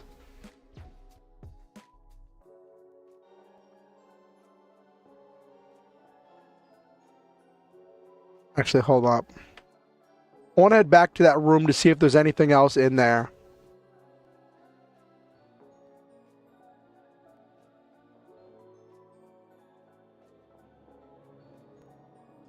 I find it funny that they didn't like board up this room if they didn't know what it was for, and it's got some strange contraptions in it. Like, I feel like there should be a safety sign.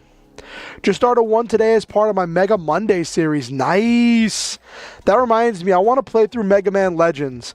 I played through Mega Man Legends 1 when I was a kid, but I want to play back through Mega Man Legends 1 and then play through Mega Man Legends 2. I know it ends, I know Mega Man Legends 2 ends on a cliffhanger. I'm out for the night, though. Got work in the morning. Happy streaming. Hey, thanks, Dan. It was great having you. If you don't know, I like to say positive affirmations about my viewers. So I definitely value you. I think that you are a wonderful, unique, and one-of-a-kind individual that makes this world a better place. I think you are valuable, valid, and worthy of love and deserving of good things. Thank you for coming to my stream. Like to do a little bit of love bombing where I can.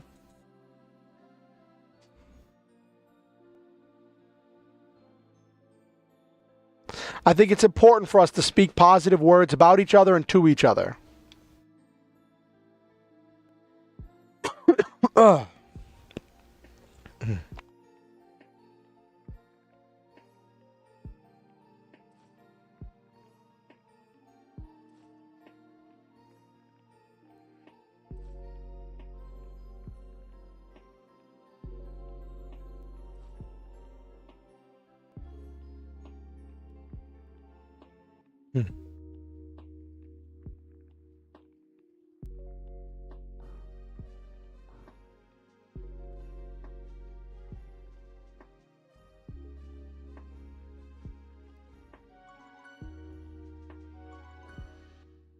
All right.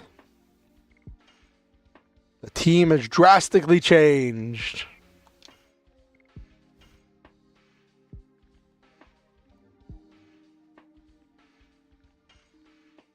Not really. Miranda does effectively the same thing as Shanna.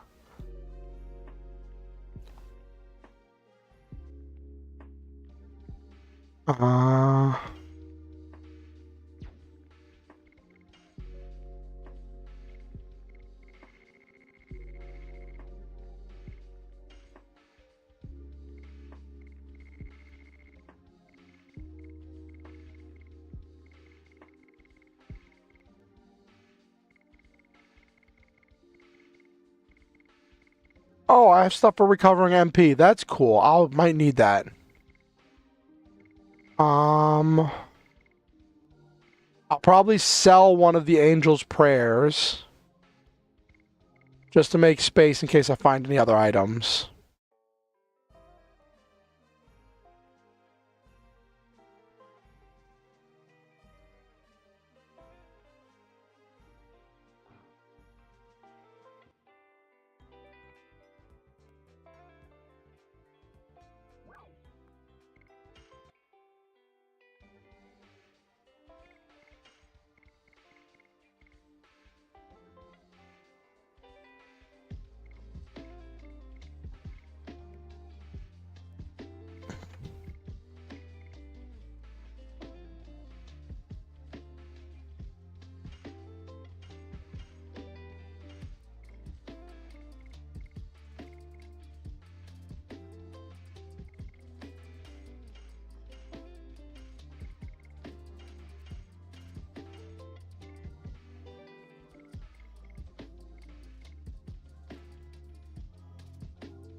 Oh, I have plenty of weapons.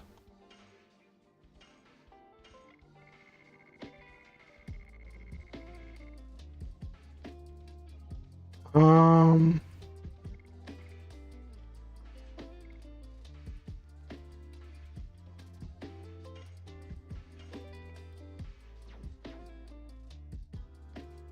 All right.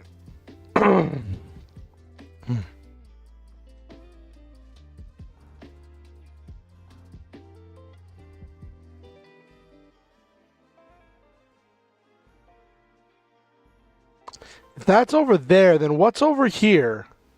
I didn't come over here because I thought this is where the castle was. The castle's over there. Oh, this is the church. I already went in here. Okay.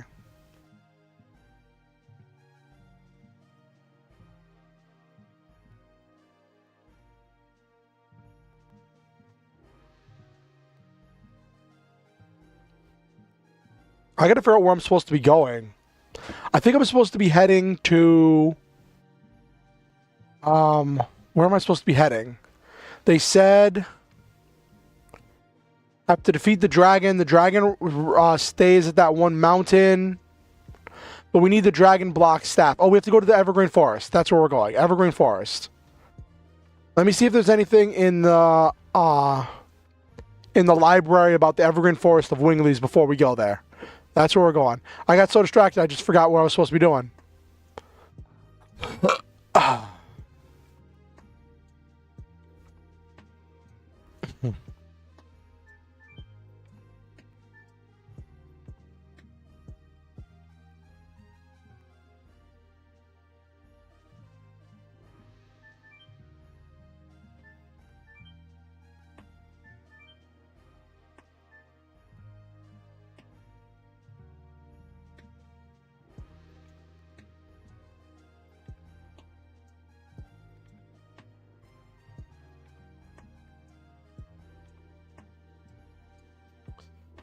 I wonder if they all died during the campaign. No, they just went into hiding. Let's see if the guy up here could say anything.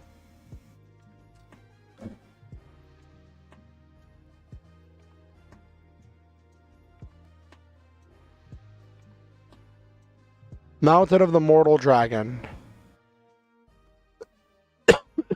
Okay. So I need to go get the dragon block staff from the Winglies. And then I have to go to the Mountain of Mortal Dragon to square off with the dragon. Okay. If I remember, there was some kind of like a trick to it. Where like if I use the dragon block staff, I can't like Dragoon, but it like shuts down the dragon's power.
Well, we're about to go into a dangerous area, so you know what that means.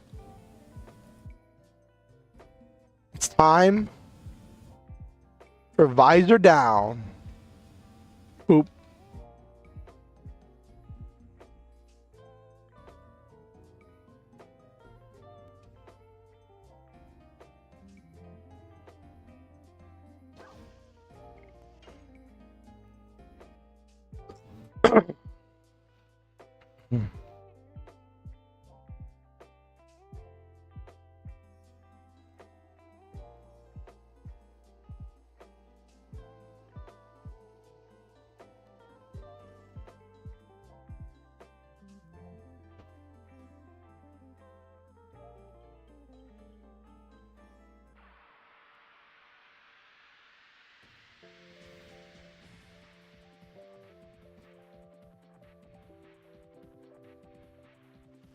All right, let's see how this performs.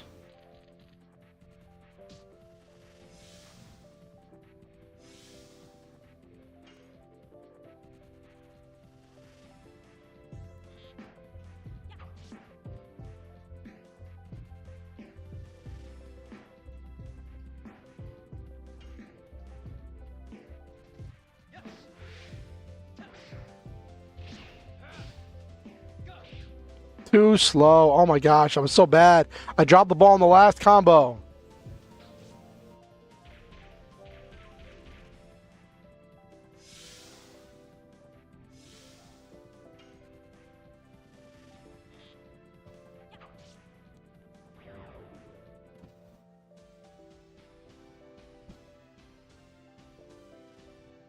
Okay.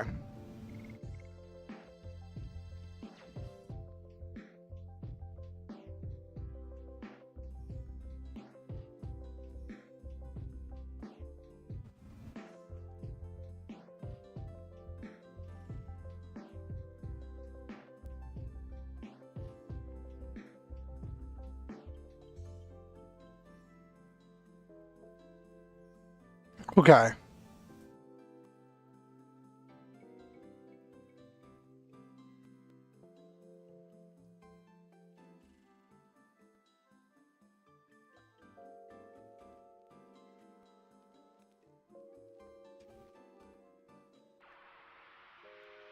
Okay.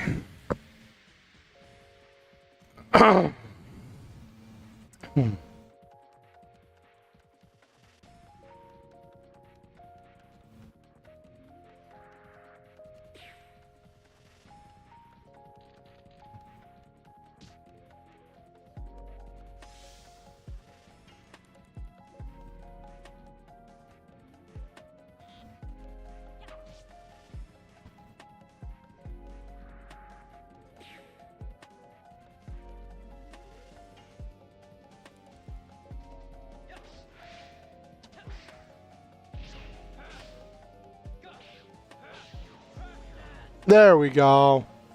Still got the moves.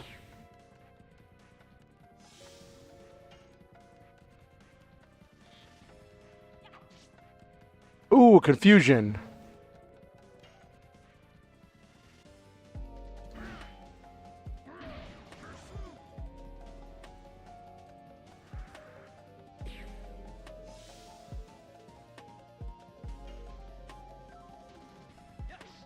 How do you miss a confused target, Dart? How do you miss a confused target?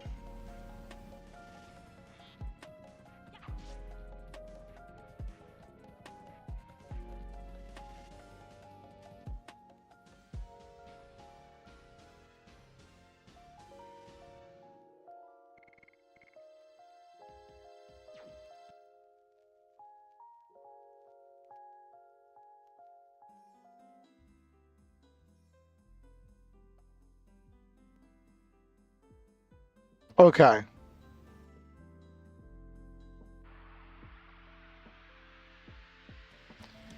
Gotta get on that grind so I can get that money, get those levels.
I don't know why, but that rhythm for Crush Dance is just really easy for me to get down.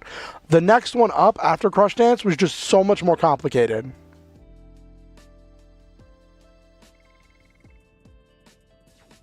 Probably going to get rid of that Depetrifier. I don't need it.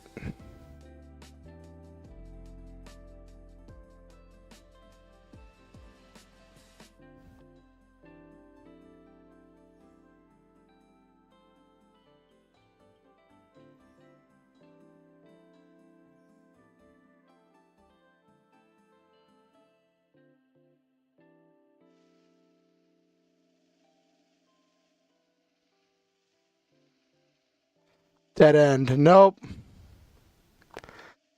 Here we are at the entrance of the Forest of Winglies. Maybe I'll be kicked out again. Where's the entrance? I see nothing. There's a magical boundary here. Winglies have locked themselves in the forest since the Dragon campaign. How come they didn't live with humans? They were at war with humans. You know about the Dragon campaign. It's the war that humans who obtained the power of the Dragoons started in order to liberate themselves from the control of Winglies. Some Winglies are still angry about that. Besides, Winglies have a power that humans don't have. The ancestor told me that the power draws a line between humans and us. Maru, are you? Yep, I'm a Wingly.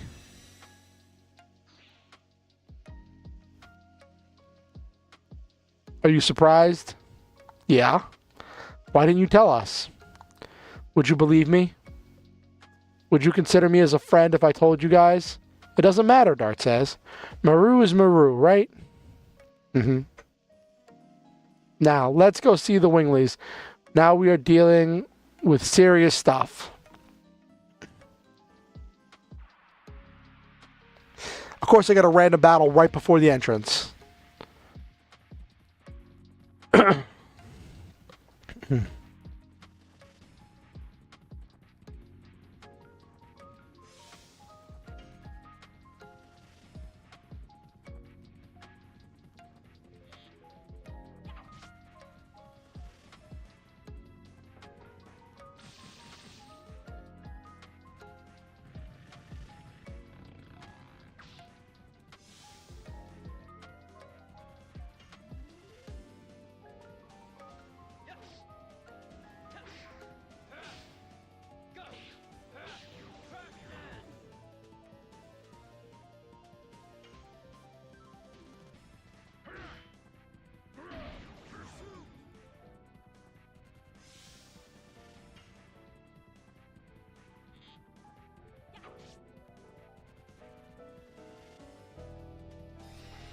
Oh no, we better take this thing out because that thing does dumb damage.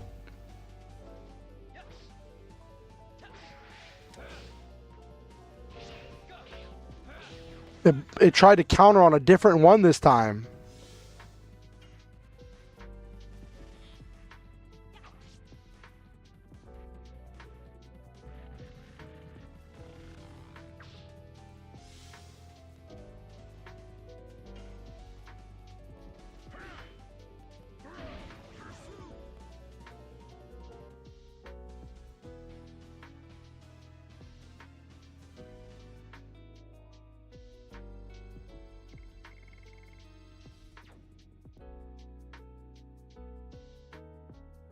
Okay.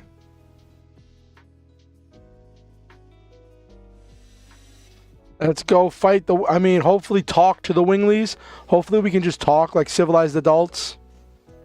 Be like, hey, there's this thing that's like crucial to your history and culture, but it also serves a practical purpose that we need. I wonder what happened to us if the Divine Dragon came to this forest. We'd fight it with our magic. We probably would fail given our current level of power. But the answer said that we won't become extinct if we cooperate with other species. Other species? Are you talking about humans? That's right, but I wonder if everybody in the forest can understand that, including me. Seal.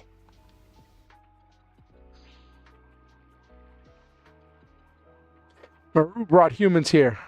I'm going to let the ancestor know.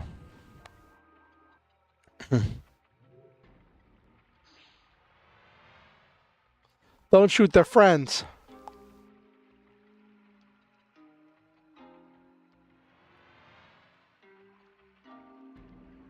How dare you speak about our secret to them? But the Divine Dragon is now awake. But what can humans do if they cannot even use magic? Should we break through? No, we should not. It's funny when Dart's the one who's like, we need to talk. We have to take some action or everything may be destroyed. That includes the forest of Winglies and human cities.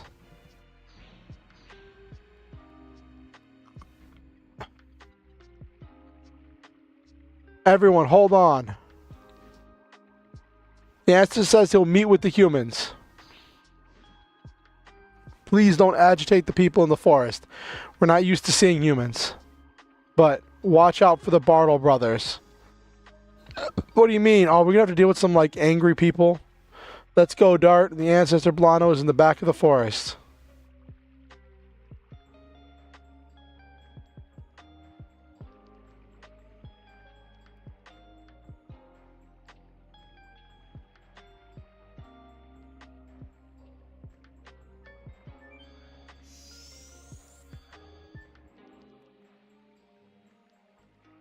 Alright.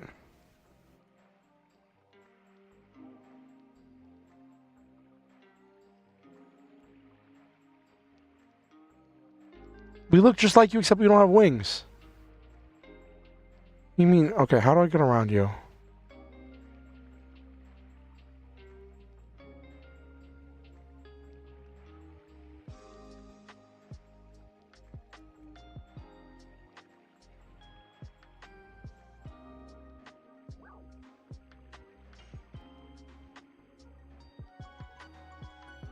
I should save before I move forward so I don't get, like, caught up in something silly and lose my and lose my progress.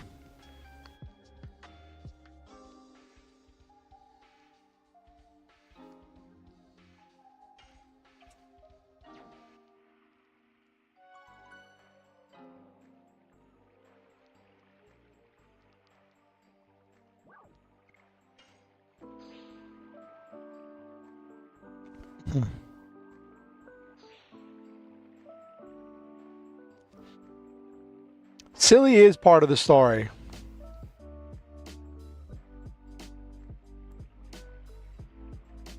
Someone described this game as like a pure 90s anime in a game.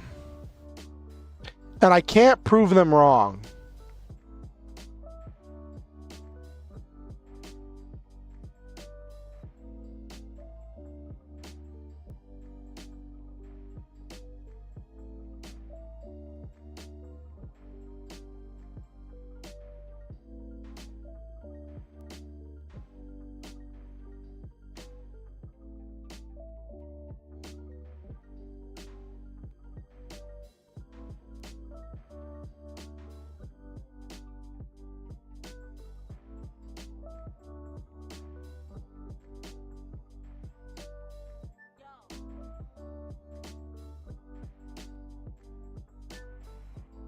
I don't know what goes where. Accurate though, they call you human despite you being inhumanly powerful, can grow wings and shoot energy attacks. Yup, anime human.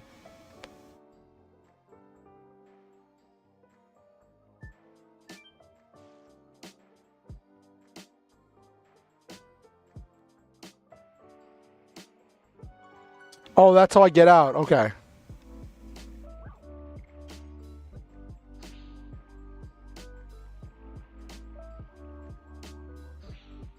Alright, so that's how I get out.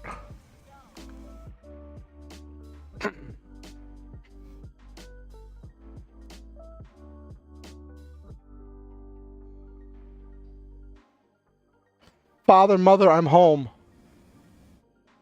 Maru, do you realize what you're doing? So they are the humans who have deluded you. Don't talk bad about my friends.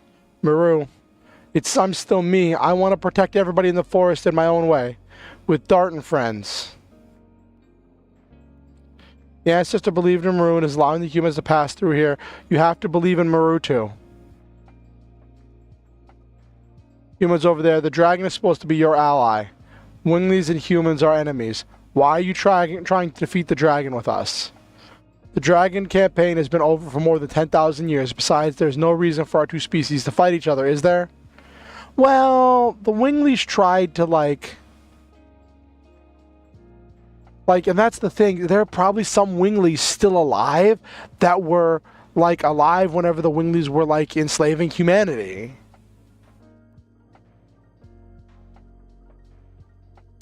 Please take care of Maru. No need to say such a thing. I'm the one taking care of... Yep. Who? Dart and everybody.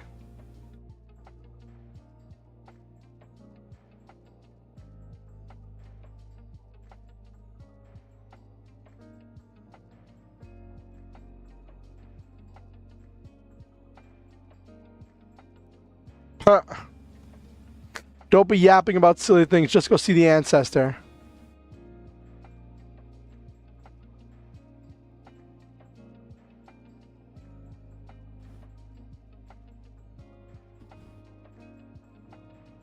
You are living your own way. Yep. Of course, I'm your only daughter, Father. I think a lot. Bye now.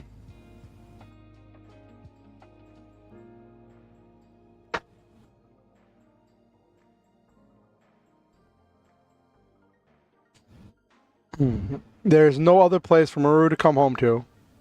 Aww. You look happy. Later, Gator.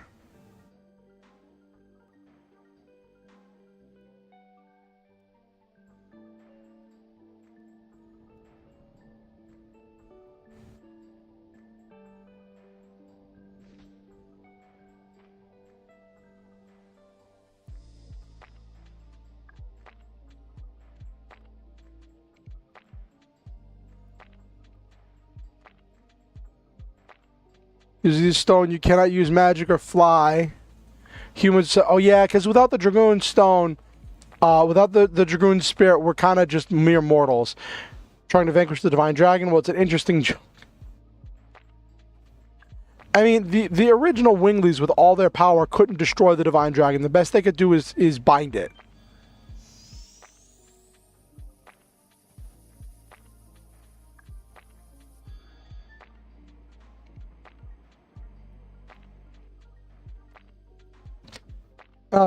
Must be very inconvenient for you, isn't it?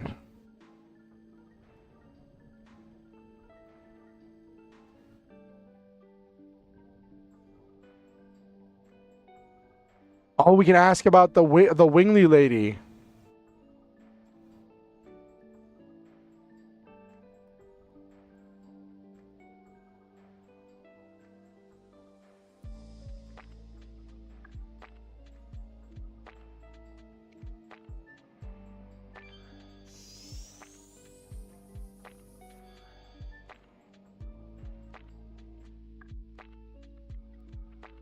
Bardell, are you bothering us again?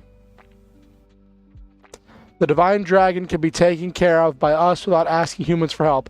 Besides, you have no business talking to a betrayer who ran off to humans. What happened to you? The Bardell I knew was much kinder and wasn't like that. My baby sister was killed by a human. Oh no. My baby sister was influenced by you, Maru, and left the forest believing that the outside world was wonderful. We don't need humans' help. Do you have something else to say? Get out. There might be more people killed now. Good for you. It's a good chance to learn how helpless you humans are. But we Winglies won't die. Our magic power surpasses the dragons. You couldn't kill it before. You're strong, huh? Don't make me laugh. I wonder if you have noticed you're declining because you cling to the glory of the past. What are you talking about? You can barely fly, and that's about it, right? Maybe you won't think that way after this.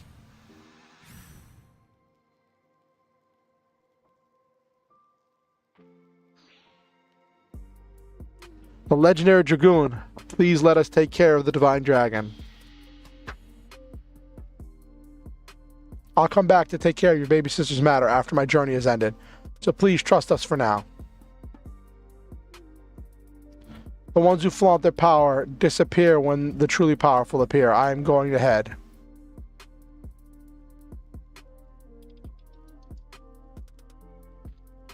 If we cannot even have revenge for our baby sister anymore, the divine dragon cannot be. I feel weak in my knees. I cannot move. Is this real? You wimp brother. How dare you humans? Just because you are afraid of our magic power, you are sending the destroyers of old, dragoons, at us. Silly humans, I'll pass the sentence for the sin of killing my sister. I'll annihilate them now. Oh great, we're about to fight. I was just trying to get a heal.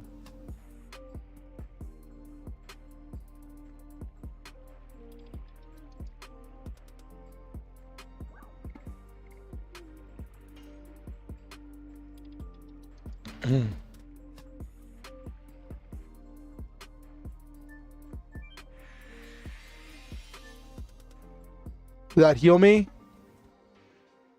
Yep, that fully healed my team. Okay.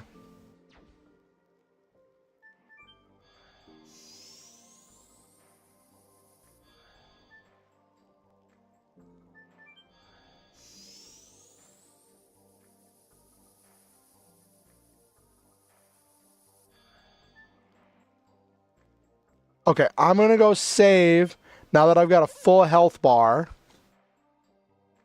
I'm going to go up and I'm going to see what happens if I go down the left tunnel. Whoop.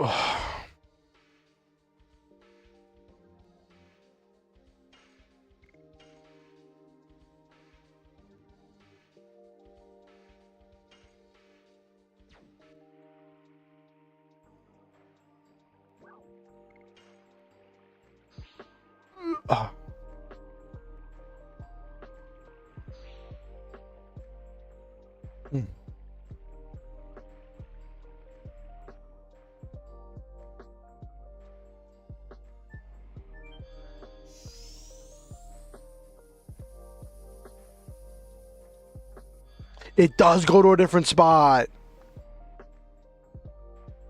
I'm a bit miffed about giving our magic items to barbaric humans, but it's an order from the ancestor. Oh, well.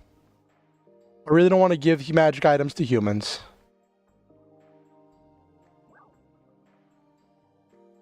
Try buying my magical weapons. Let's see what we got.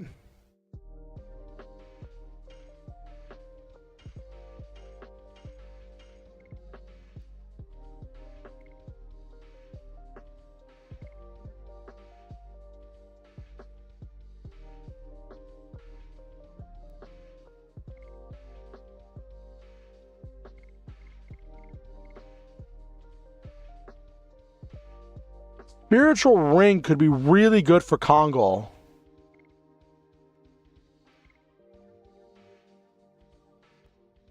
I could farm, and if I can come back here for these items, I could come back for these and they could make a big difference. I didn't need the Warhammer. I shouldn't have bought the Warhammer because I don't use Maru. If I hadn't bought the Warhammer, I could probably get...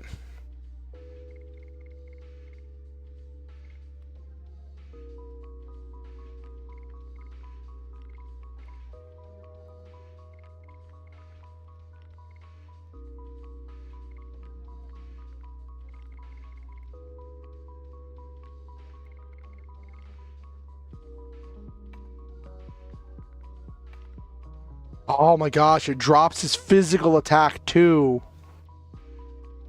If it buffed his regular defense too, I'd be fine with it. But it just buffs the defense, it just buffs the magic defense.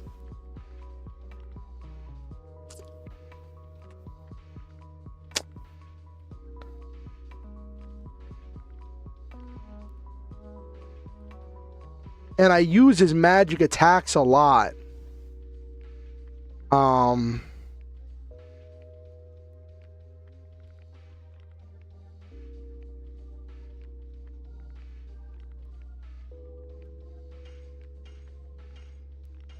I'll test that out for now.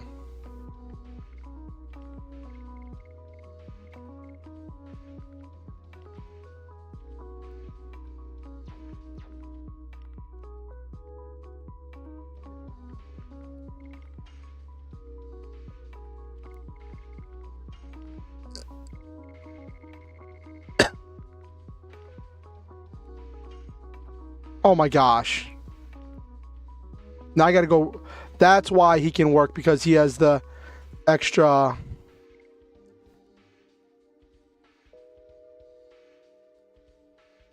Total of 77 magic defense.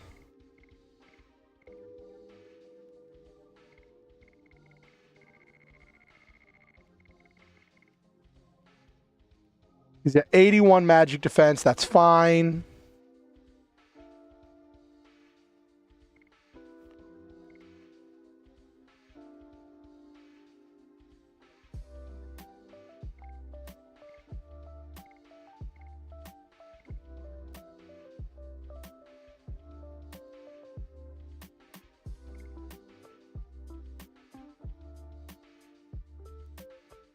Ooh. This could actually be a really advantageous thing, because his lion fur gives him some extra magic. Ooh, this gives magic attack.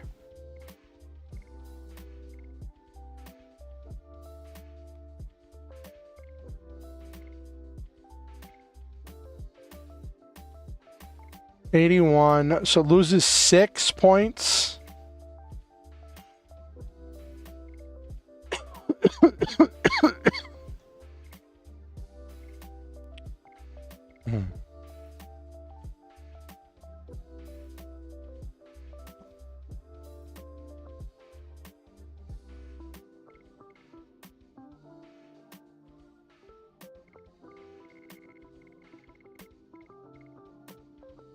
$75, that's fine. He's still going to take a bunch of damage from magic attacks, but it'll be better than it was.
All right, I'll be right back there in a second.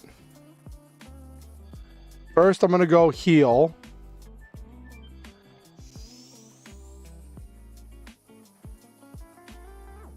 Because I know there's a boss fight coming, so I want to make sure I'm fully healed for it.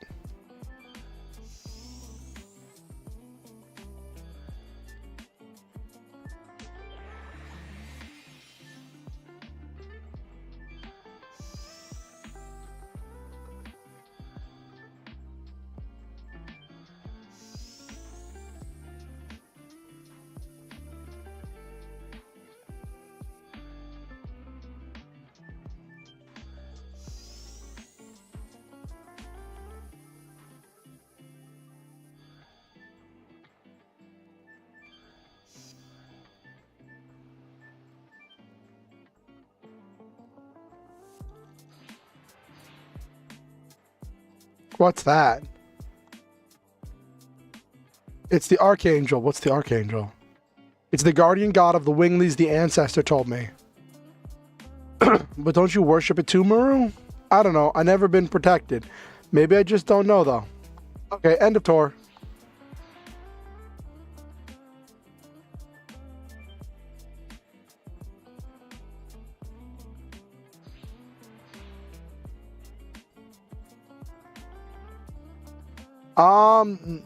None of the above, Ronald McDonald. I'd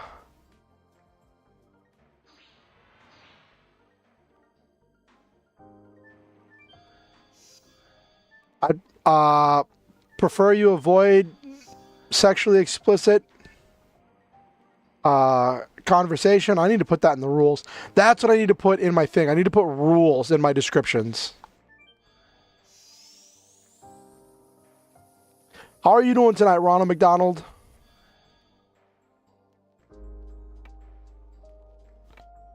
I knew you were coming back to me. You humans. So you're the friends of Maru. That's right. This is Gra, a friend of mine. Cool. He said I'm just your friend. We grew up together? What? Ooh, dropping that bomb.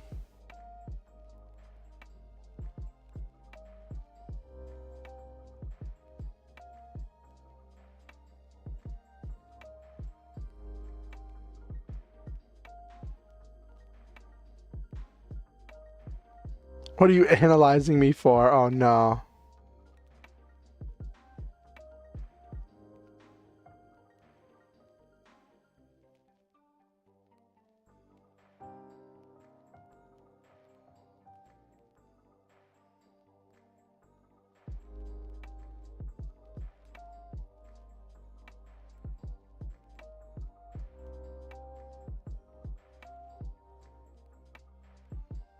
Oh, he's on probation for letting us in before.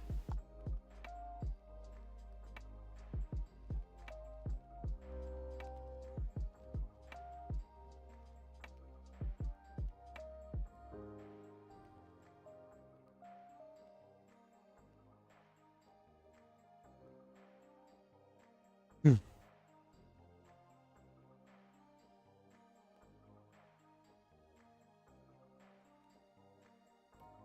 I'm glad we went on this. Ah, yoink the Stardust. Very nice.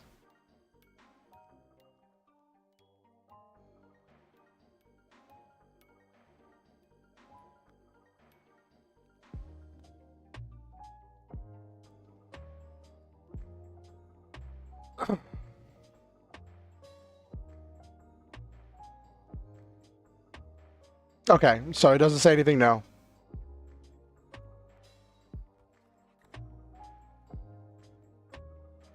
I need to go save now that I've picked up the Stardust. I picked up the items.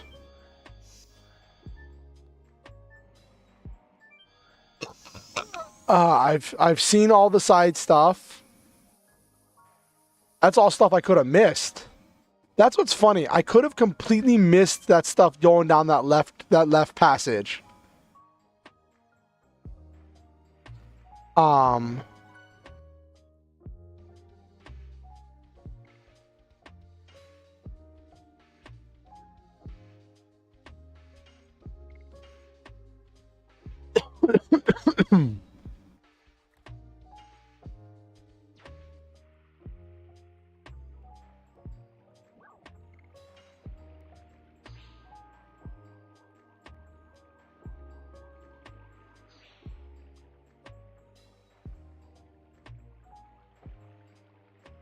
I think part of the thing about focusing on one team is that you get to like, you only have to buy equipment for that one team. But like if I get forced by the story to use like certain characters, I don't want them to be like poorly equipped. You know what I mean? Let me see if anybody has anything cool to say.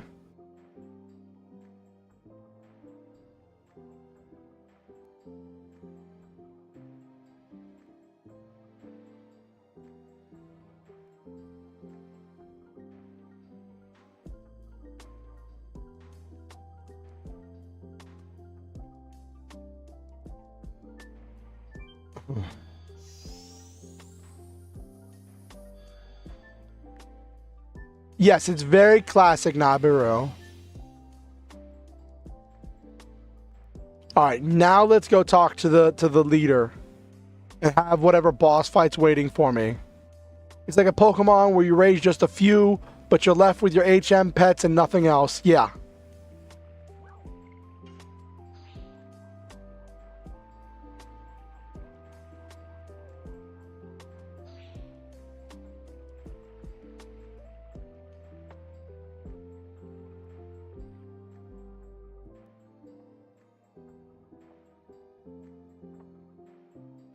There's nobody here. Where's the ancestor?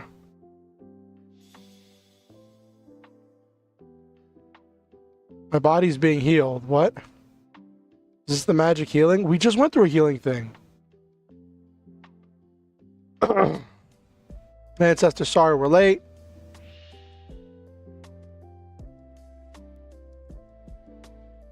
Humans, a Giganto. I am Blano, the ancestor of the forest. First sacred to the Caesar Miranda, please forgive our sudden visit. I know. Oh, he already knows. The divine dragon came back to life in the mountain of mortal dragon, and there are dragoons that have come to us. It seems that the times won't leave us alone. The messenger from the Crystal Palace and the people who are fated to come here. Our opponent is so enormous, we have to combine each of our strengths or none of us will survive. Neither the Crystal Palace, nor our forest. You mean? Let us put the power of the Dragoons and our wisdom together. You will let us borrow your Dragon Block Staff? We don't have the Dragon Buster now, so the Dragon Block Staff is our last resort. We no longer have the power to master that, however. If you who rule the dragons could use it, we can fight against the Divine Dragon. I appreciate your kindness. However, we cannot participate in the battle. We are all that remain. We cannot become extinct. I'm going. I know, you're a Dragoon too, Muru. Go inside, I will show you the way to the Dragon Block Staff.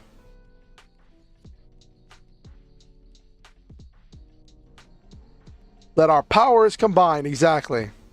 I'll meet you there, Muru.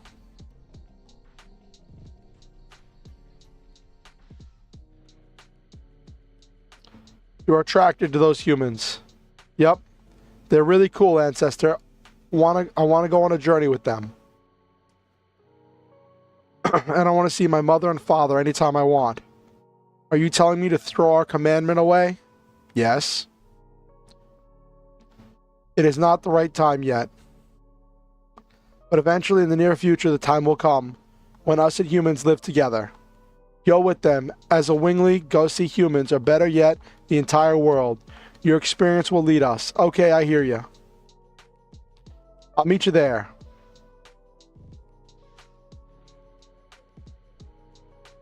If Maru is the one leading us to the outer world, where are those humans leading the world to? It must be the flow of time. Only the fates can tell.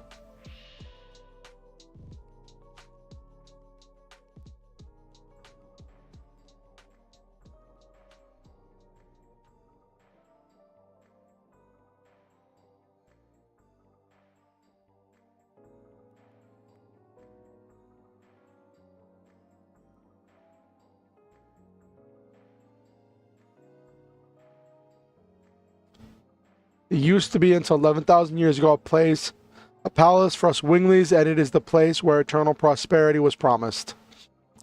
It was called the royal capital Cadessa. Now it is a mere ruin without a name. Are you sure? Is it okay to go in? It's fine. Everything is in the past. I see. We have to do what we can now. Are you ready?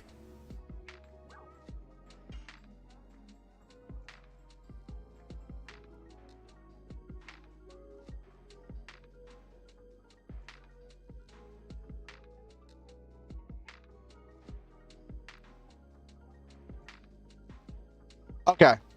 So it's not going to be an easy... I'm going to have to fight my way there. Okay.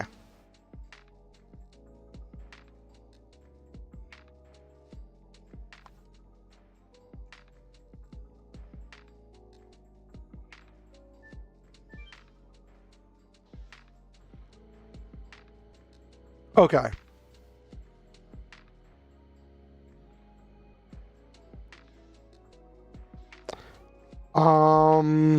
It's going on 11 o'clock. Now is normally when I would stop gaming and just chill for the last half hour. But like, we spent an extra half hour just like chatting about all the stuff with the Avatar live action. So like, I don't know. I also don't want to go into a new place at the start of, like, at the end of stream. I'm going to head down to the save spot. And then, I know we've been doing loops through this Wingly area a lot. The next time we stream this, we'll head straight into the Forbidden Land, or whatever.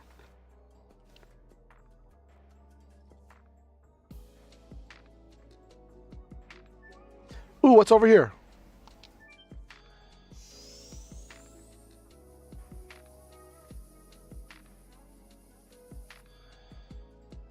Oh. That's just an exit. It's a handy exit. But yeah, I'm going to save. We'll pick up. We might do this next week. It's Monday. I don't think I want to do back-to-back Legend of Dragoon streams, but I do want to make sure I do it relatively frequently because I do want to finish this game. Might do the next one of these streams, like maybe in a week, next week Monday or next week Friday. We'll see what happens.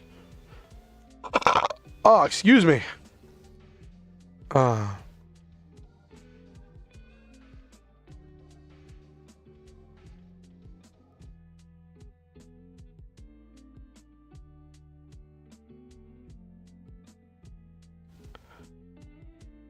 right, let's wind down for the night.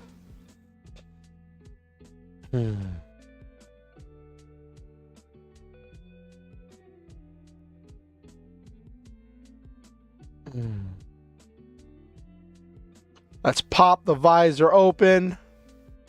Boop. Boop-a-doop.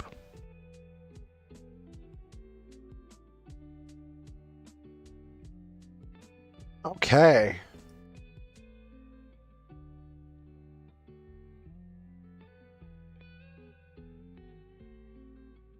Tonight's been fun.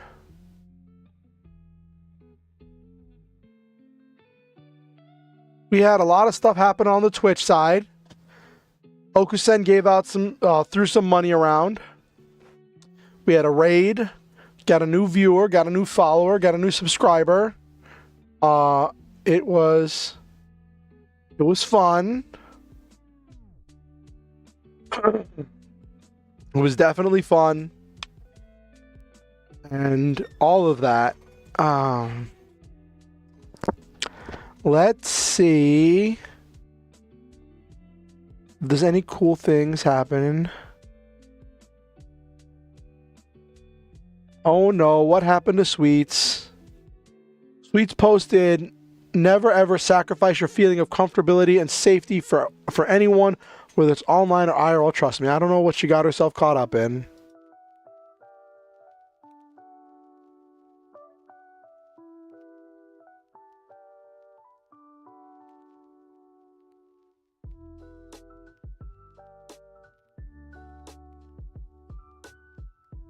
Okay.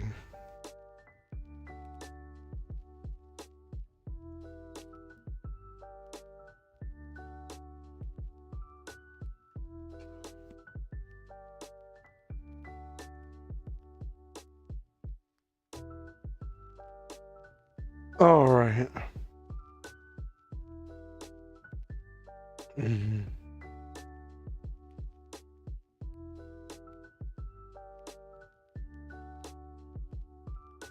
So,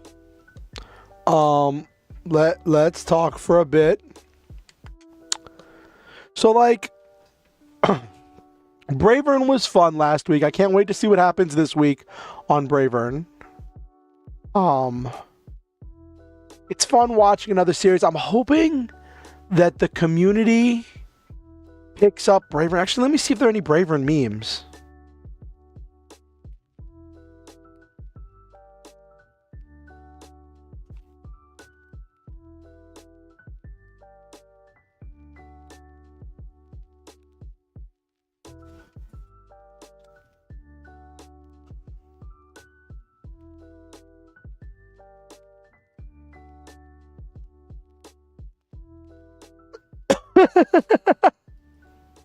Oh my gosh, someone made the meme. I'm so glad I looked for the memes.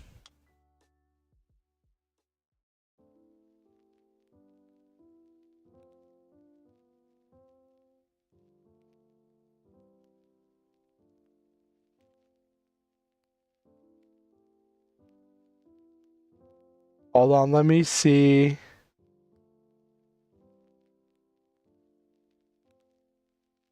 I'm so glad someone made this meme.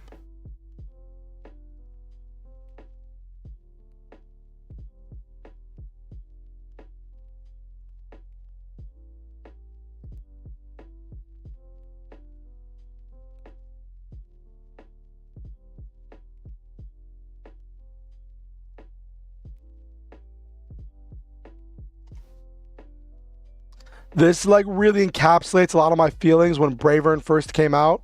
I need to make a meme. I keep saying I need to make a meme review setup. So it's not so janky, but yeah, some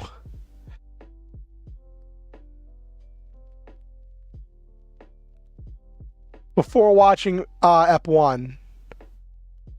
Oh my gosh. Another mecha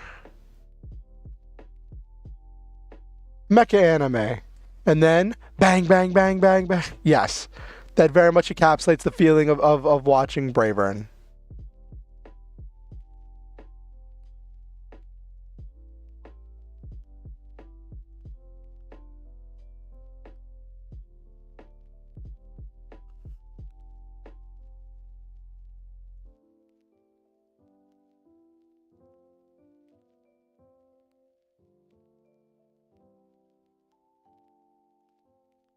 Oh, you saw that one?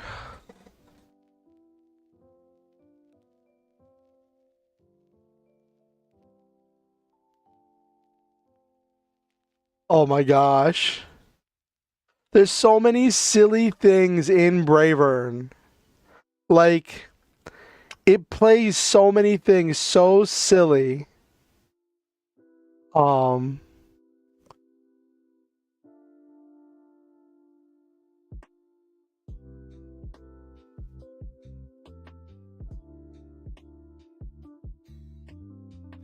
so, oh my gosh, this is such a good picture.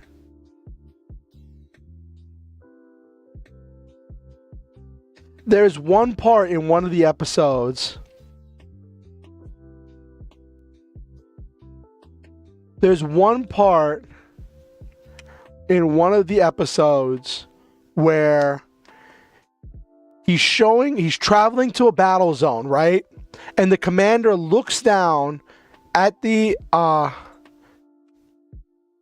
yes, so many memes that you can get lost, I know.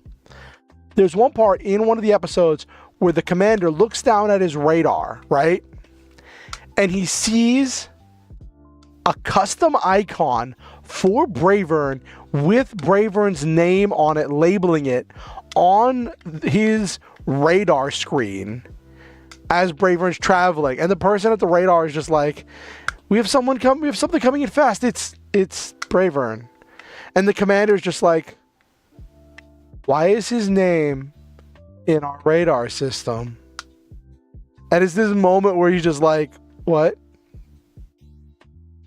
And then there's this moment. So when he changes shape, his logo appears behind him. And you think that's just a transformation moment. But this shows that it is actually a thing that appears right behind him when he transforms.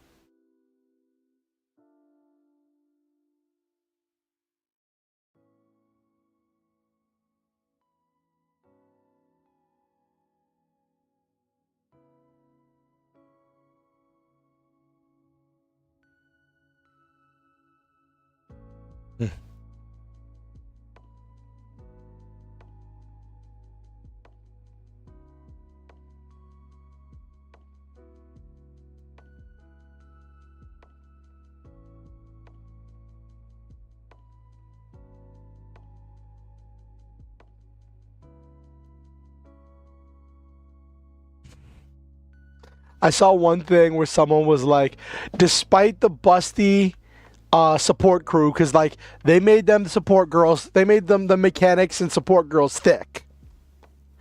Despite the busty support crew and the mysterious alien mascot girl, Bravern still manages to be the gayest show out there. And I'm like, that's very accurate. That's very accurate.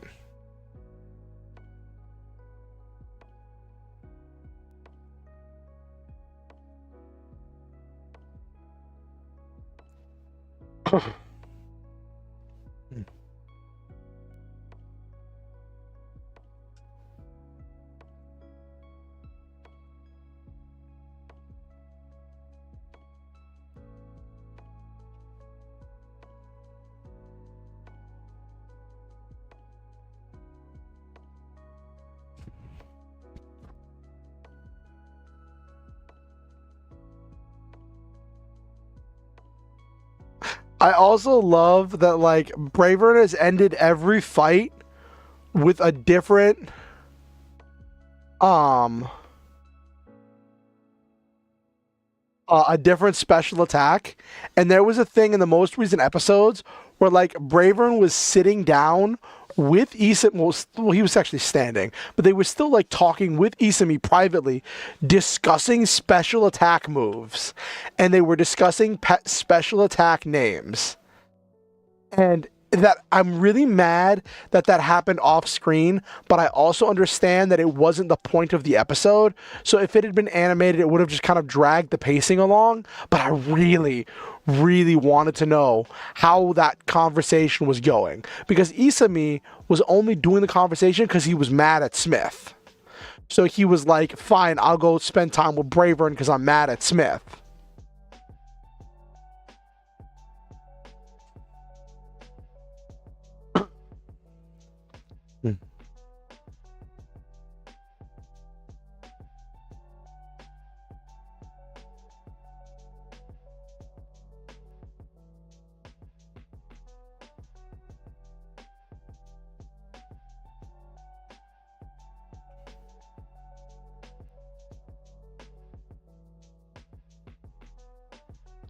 Something scary to think about. Pokemon, catch Pokemon in balls, treat them well, and let them fight.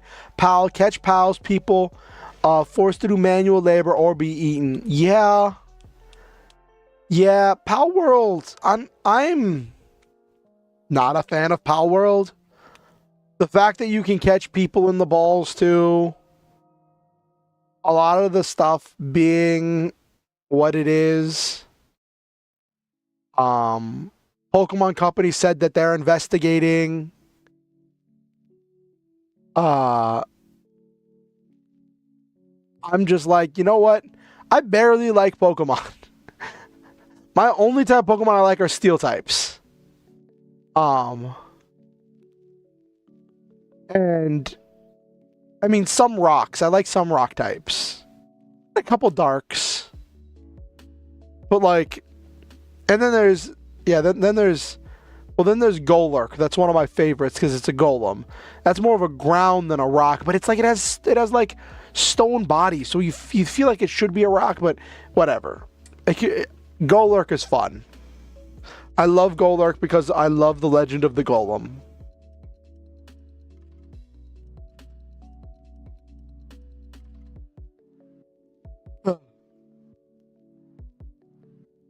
Hmm.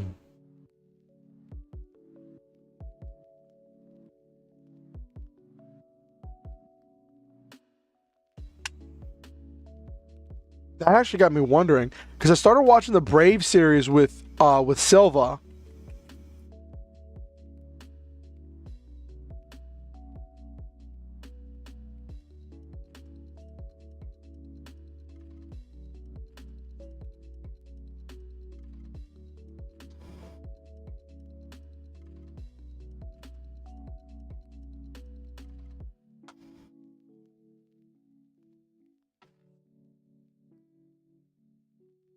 Steel type, then would your favorite evolution be a mecha form? Yes.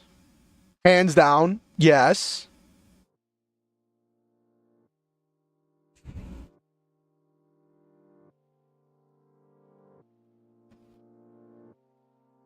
I find it funny that I searched Brave series and it gives me stuff about um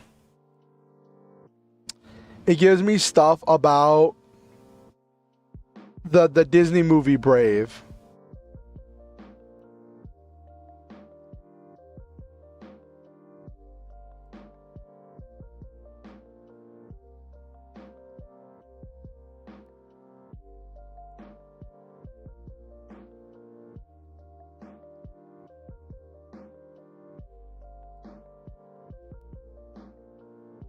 Huh.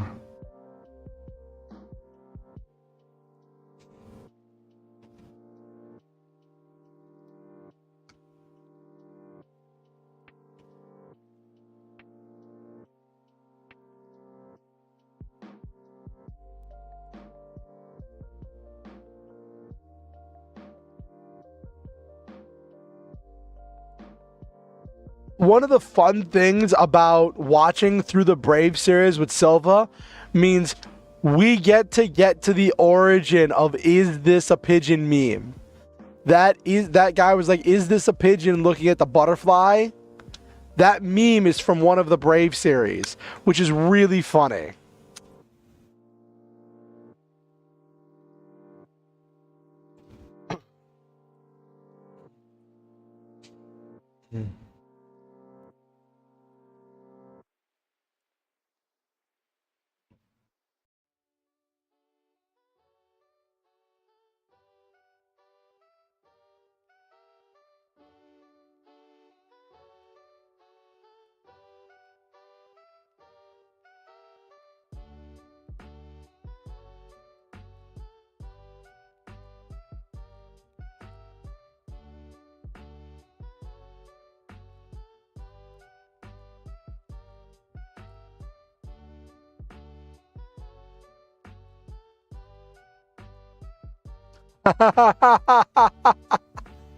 Oh my gosh, this got me started down these memes. Hold on, I found one. I found one. I gotta show you.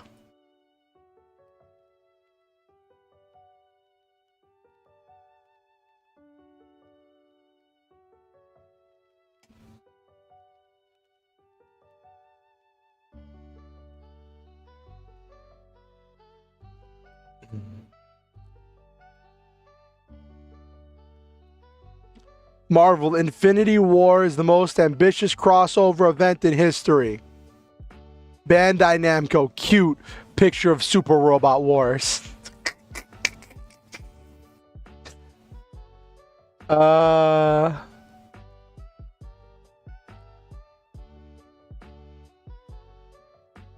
saw another one. Name your 3 favorite mecha anime, and I'll give you a Super Robot Wars game they all featured in.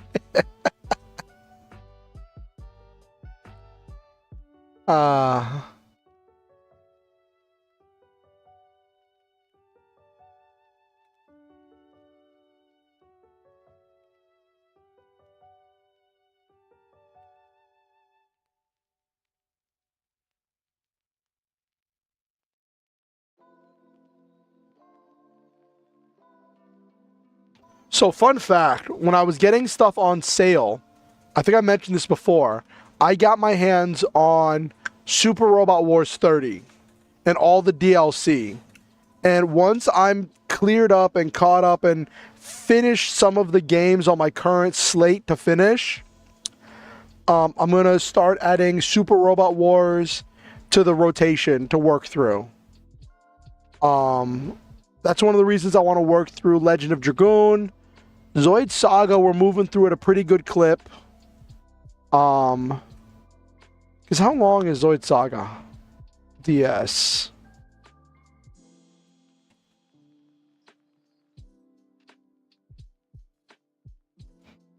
Um...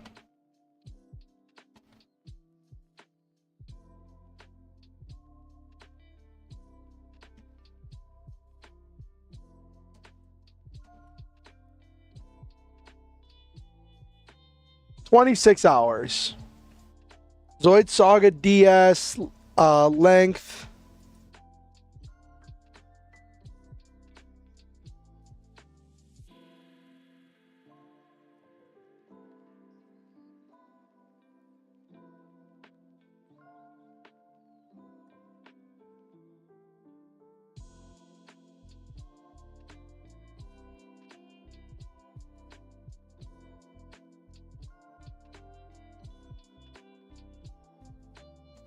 So it's about 26 hours to beat. We're a decent clip through. That's like 13 streams. So like we're a decent way through Zoid Saga DS. So we should finish that. I was thinking about keeping a Zoids game in the rotation. And then after I finish Zoid Saga DS, maybe inserting Zoids Versus 3, because that's gonna have a really short story mode. Because like Zoids Versus 3.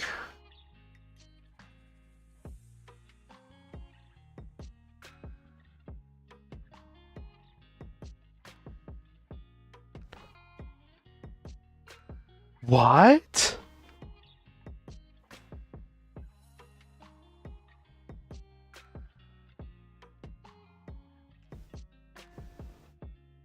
That must mean like replay value. Some people are saying that Zoids versus 3 is listed at 41 hours. There's no way that game came with a 41-hour story. I gotta ask.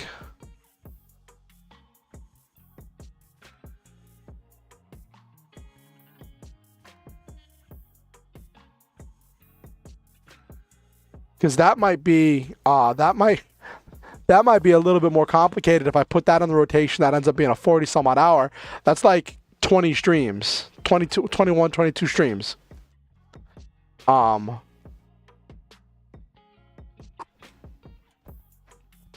Which that's fine.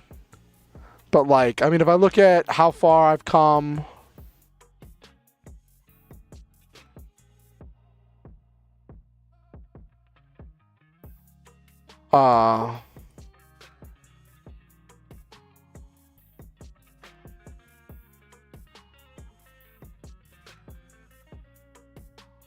what's this one here? This one, my last one of these. I'm up to 14. I'm up to 14 Zoid Saga DS streams. But some of those, like most of the stream, has been spent doing the challenge missions. So, like, that could go either way. That could go either way. We'll see.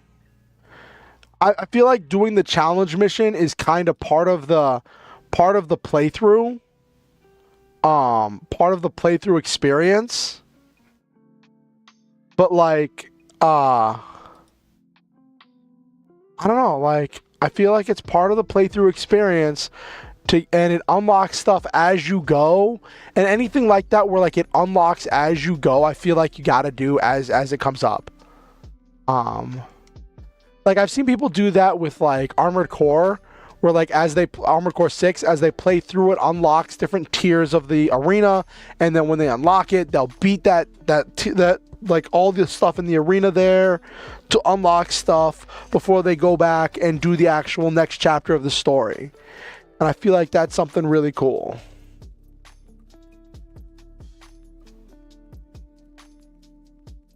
Oh yeah, I gotta remember next Zoid Saga DS thing. I hope I remember. I'll have to write it down. I'm putting Jack in a shield liger in order to start building up battle points and stuff for when I turn it into a Liger 0.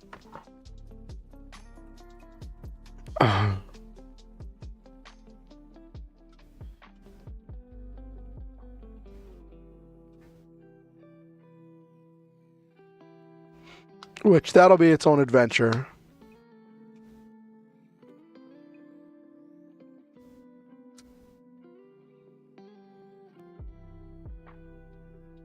Might turn it into a Liger 0, then turn it into like a Diablo Tiger or something. Or Diablo Liger. So many different ways I could go with that. Anyway. Thank you all for coming. Tonight's been a fun stream. Tonight's been really great.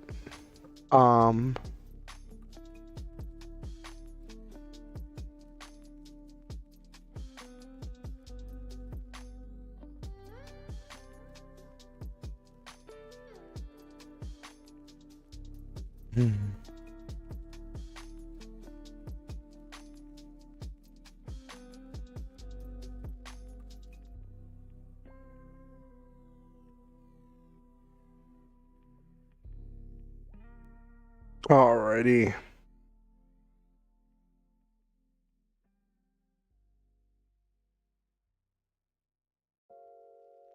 Someone tried to make a death battle of they were doing like the death battle format, saying who would win between the Pretty Cure franchise versus the Brave series. And I'm like, that's not even a relevant fight. One is a franchise of magical girls, the other one is a franchise of super robots. Like, stuff like that kind of annoys me because, like, there's not really even any reason for them to be fighting. They might, like, train. I could totally see some of the brave machines, some of the brave robos doing, like, training and, like, becoming best friends with some magical girls. I'm not familiar with the Pretty Cure franchise, but, like, I feel like that would be really cool. But, like, that kind of goes back to that old adage of, like, Superman and Goku would probably be best friends.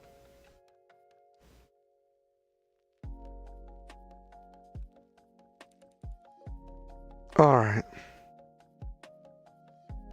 Got another ad coming. I think I might manually run the ad and then do my outro. Just so I don't have it show up on me and sneak up on me. Yeah, I'm going to manually run the ad. I'm going to run an ad real quick. Then when the ad gets done, I'll do my outro, and then we'll look for somebody to raid, okay?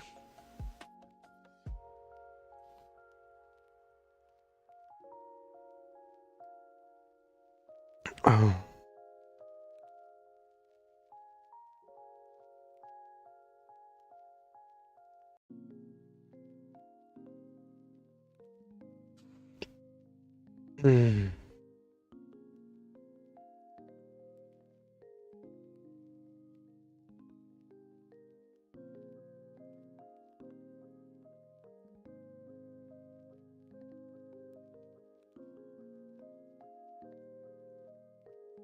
Okay.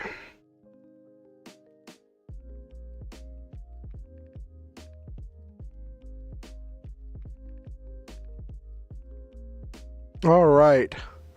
Let me start looking for somebody to raid with my...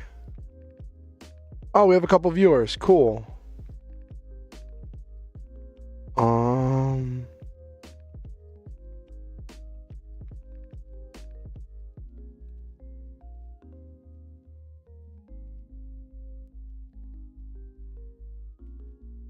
Hattie's doing... Oh, this is the decision. Hattie's doing Honkai Star Rail. But Lila's doing Persona 3 Reload. And I loved raiding Lila. But we raided Lila last time. I was hoping... Is it just not late enough for... Naughty Roomba to be streaming? I was hoping to raid into Naughty Roomba. Oh yeah, Naughty Roomba's not streaming again until Tuesday. Darn. Could raid into Manicula, but I've raided into Manicula before.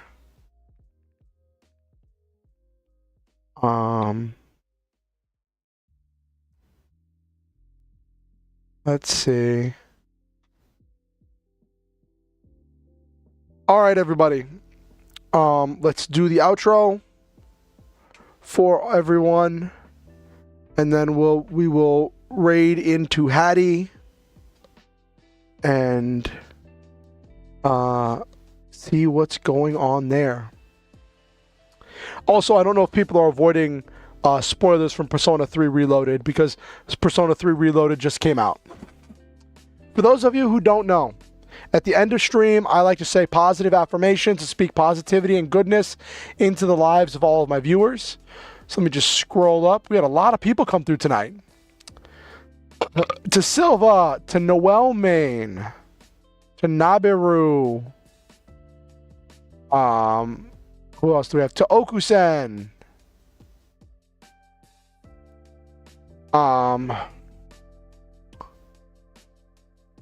To the Raven 20. To Nexus Sheep. To who else did we have? Brandon Looney Tunes Fan 20. To Durag Dan the Hangry. To War Bandit Hades. And to Ronald McDonald, who came by again, I say to all of you, I love all of you in a non-parasocial way. I believe in each and every one of you. I think that each one of you is a valuable... Why is my model's face looking up into the sky? I want this to be like a heartfelt moment, and I look at my model, I'm like, huh? Boop. There we go. I want each and every one of you to know that I believe in you, and I think that you each make this world a better place by living in it. I think that each one of you is a valuable, worthwhile, and important individual. I believe that your hopes, dreams, fears, and concerns are valid and worthy of notice. I believe that you are worthy of love and you are deserving of happiness and good things. Thank you for coming to my stream, and thank you for being a member of this community. Always remember the Star Hunter motto: shoot for the stars, have wonderful adventures, live your dreams, and always stop to enjoy the memes. Thank you for giving me your time, your energy, and your attention. I value each and every one of you. If you want to... one thing I do ask is that if you're watching on YouTube or watching the VOD afterwards that you like it, leave a comment on the VOD if you want. I read them all, even if I don't always respond to them. I value all the input. I value each and every one of you. And I think that you're amazing. If you have any... I'm always trying to expand the community. My goal for this year is to get 300 YouTube subscribers. I don't know what my goal is for Twitch yet, because I hadn't originally planned to do Twitch again, but that's been kind of a thing that I got pseudo-conned into doing. But we'll see what happens moving forward. I'm looking forward to seeing what happens next. If you have any friends or aunts or uncles or relatives or neighbors, best friends, arch nemesis, rival, forlorn love interests, star-crossed lovers, Romeo to your Juliet, Juliet to your Romeo, anyone you think might enjoy my content, feel free to show them my content and invite them to the next stream. Next stream is going to be Friday, 8:30 p.m. EST. Hopefully they'll feel better by then. Like, I'm already feeling great right now. I'm not great, but I'm feeling better than I did when I woke up, that's for sure. I value each and every one of you, and I think that you're amazing. And if you want to keep up with what I'm doing, you can, on YouTube, you can subscribe or ding the notification bell to let you know whenever I go live or when I release any new content. If you want to keep up with me on Twitch, you can follow me on Twitch. If you feel so inclined, you can subscribe. It gives you access to cool emotes and sub badges. And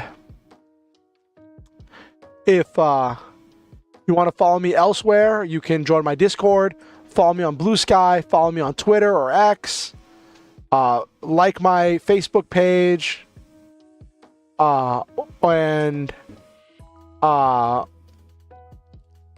what else was there?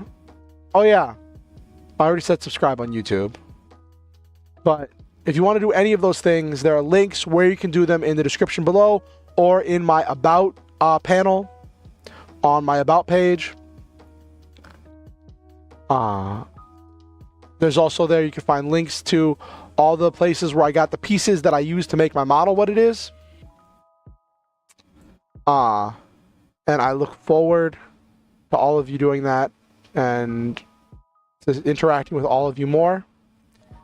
Thank you for being amazing. One thing, you do not have to donate to be here. I do not expect people to give bits or subscribe or do those things.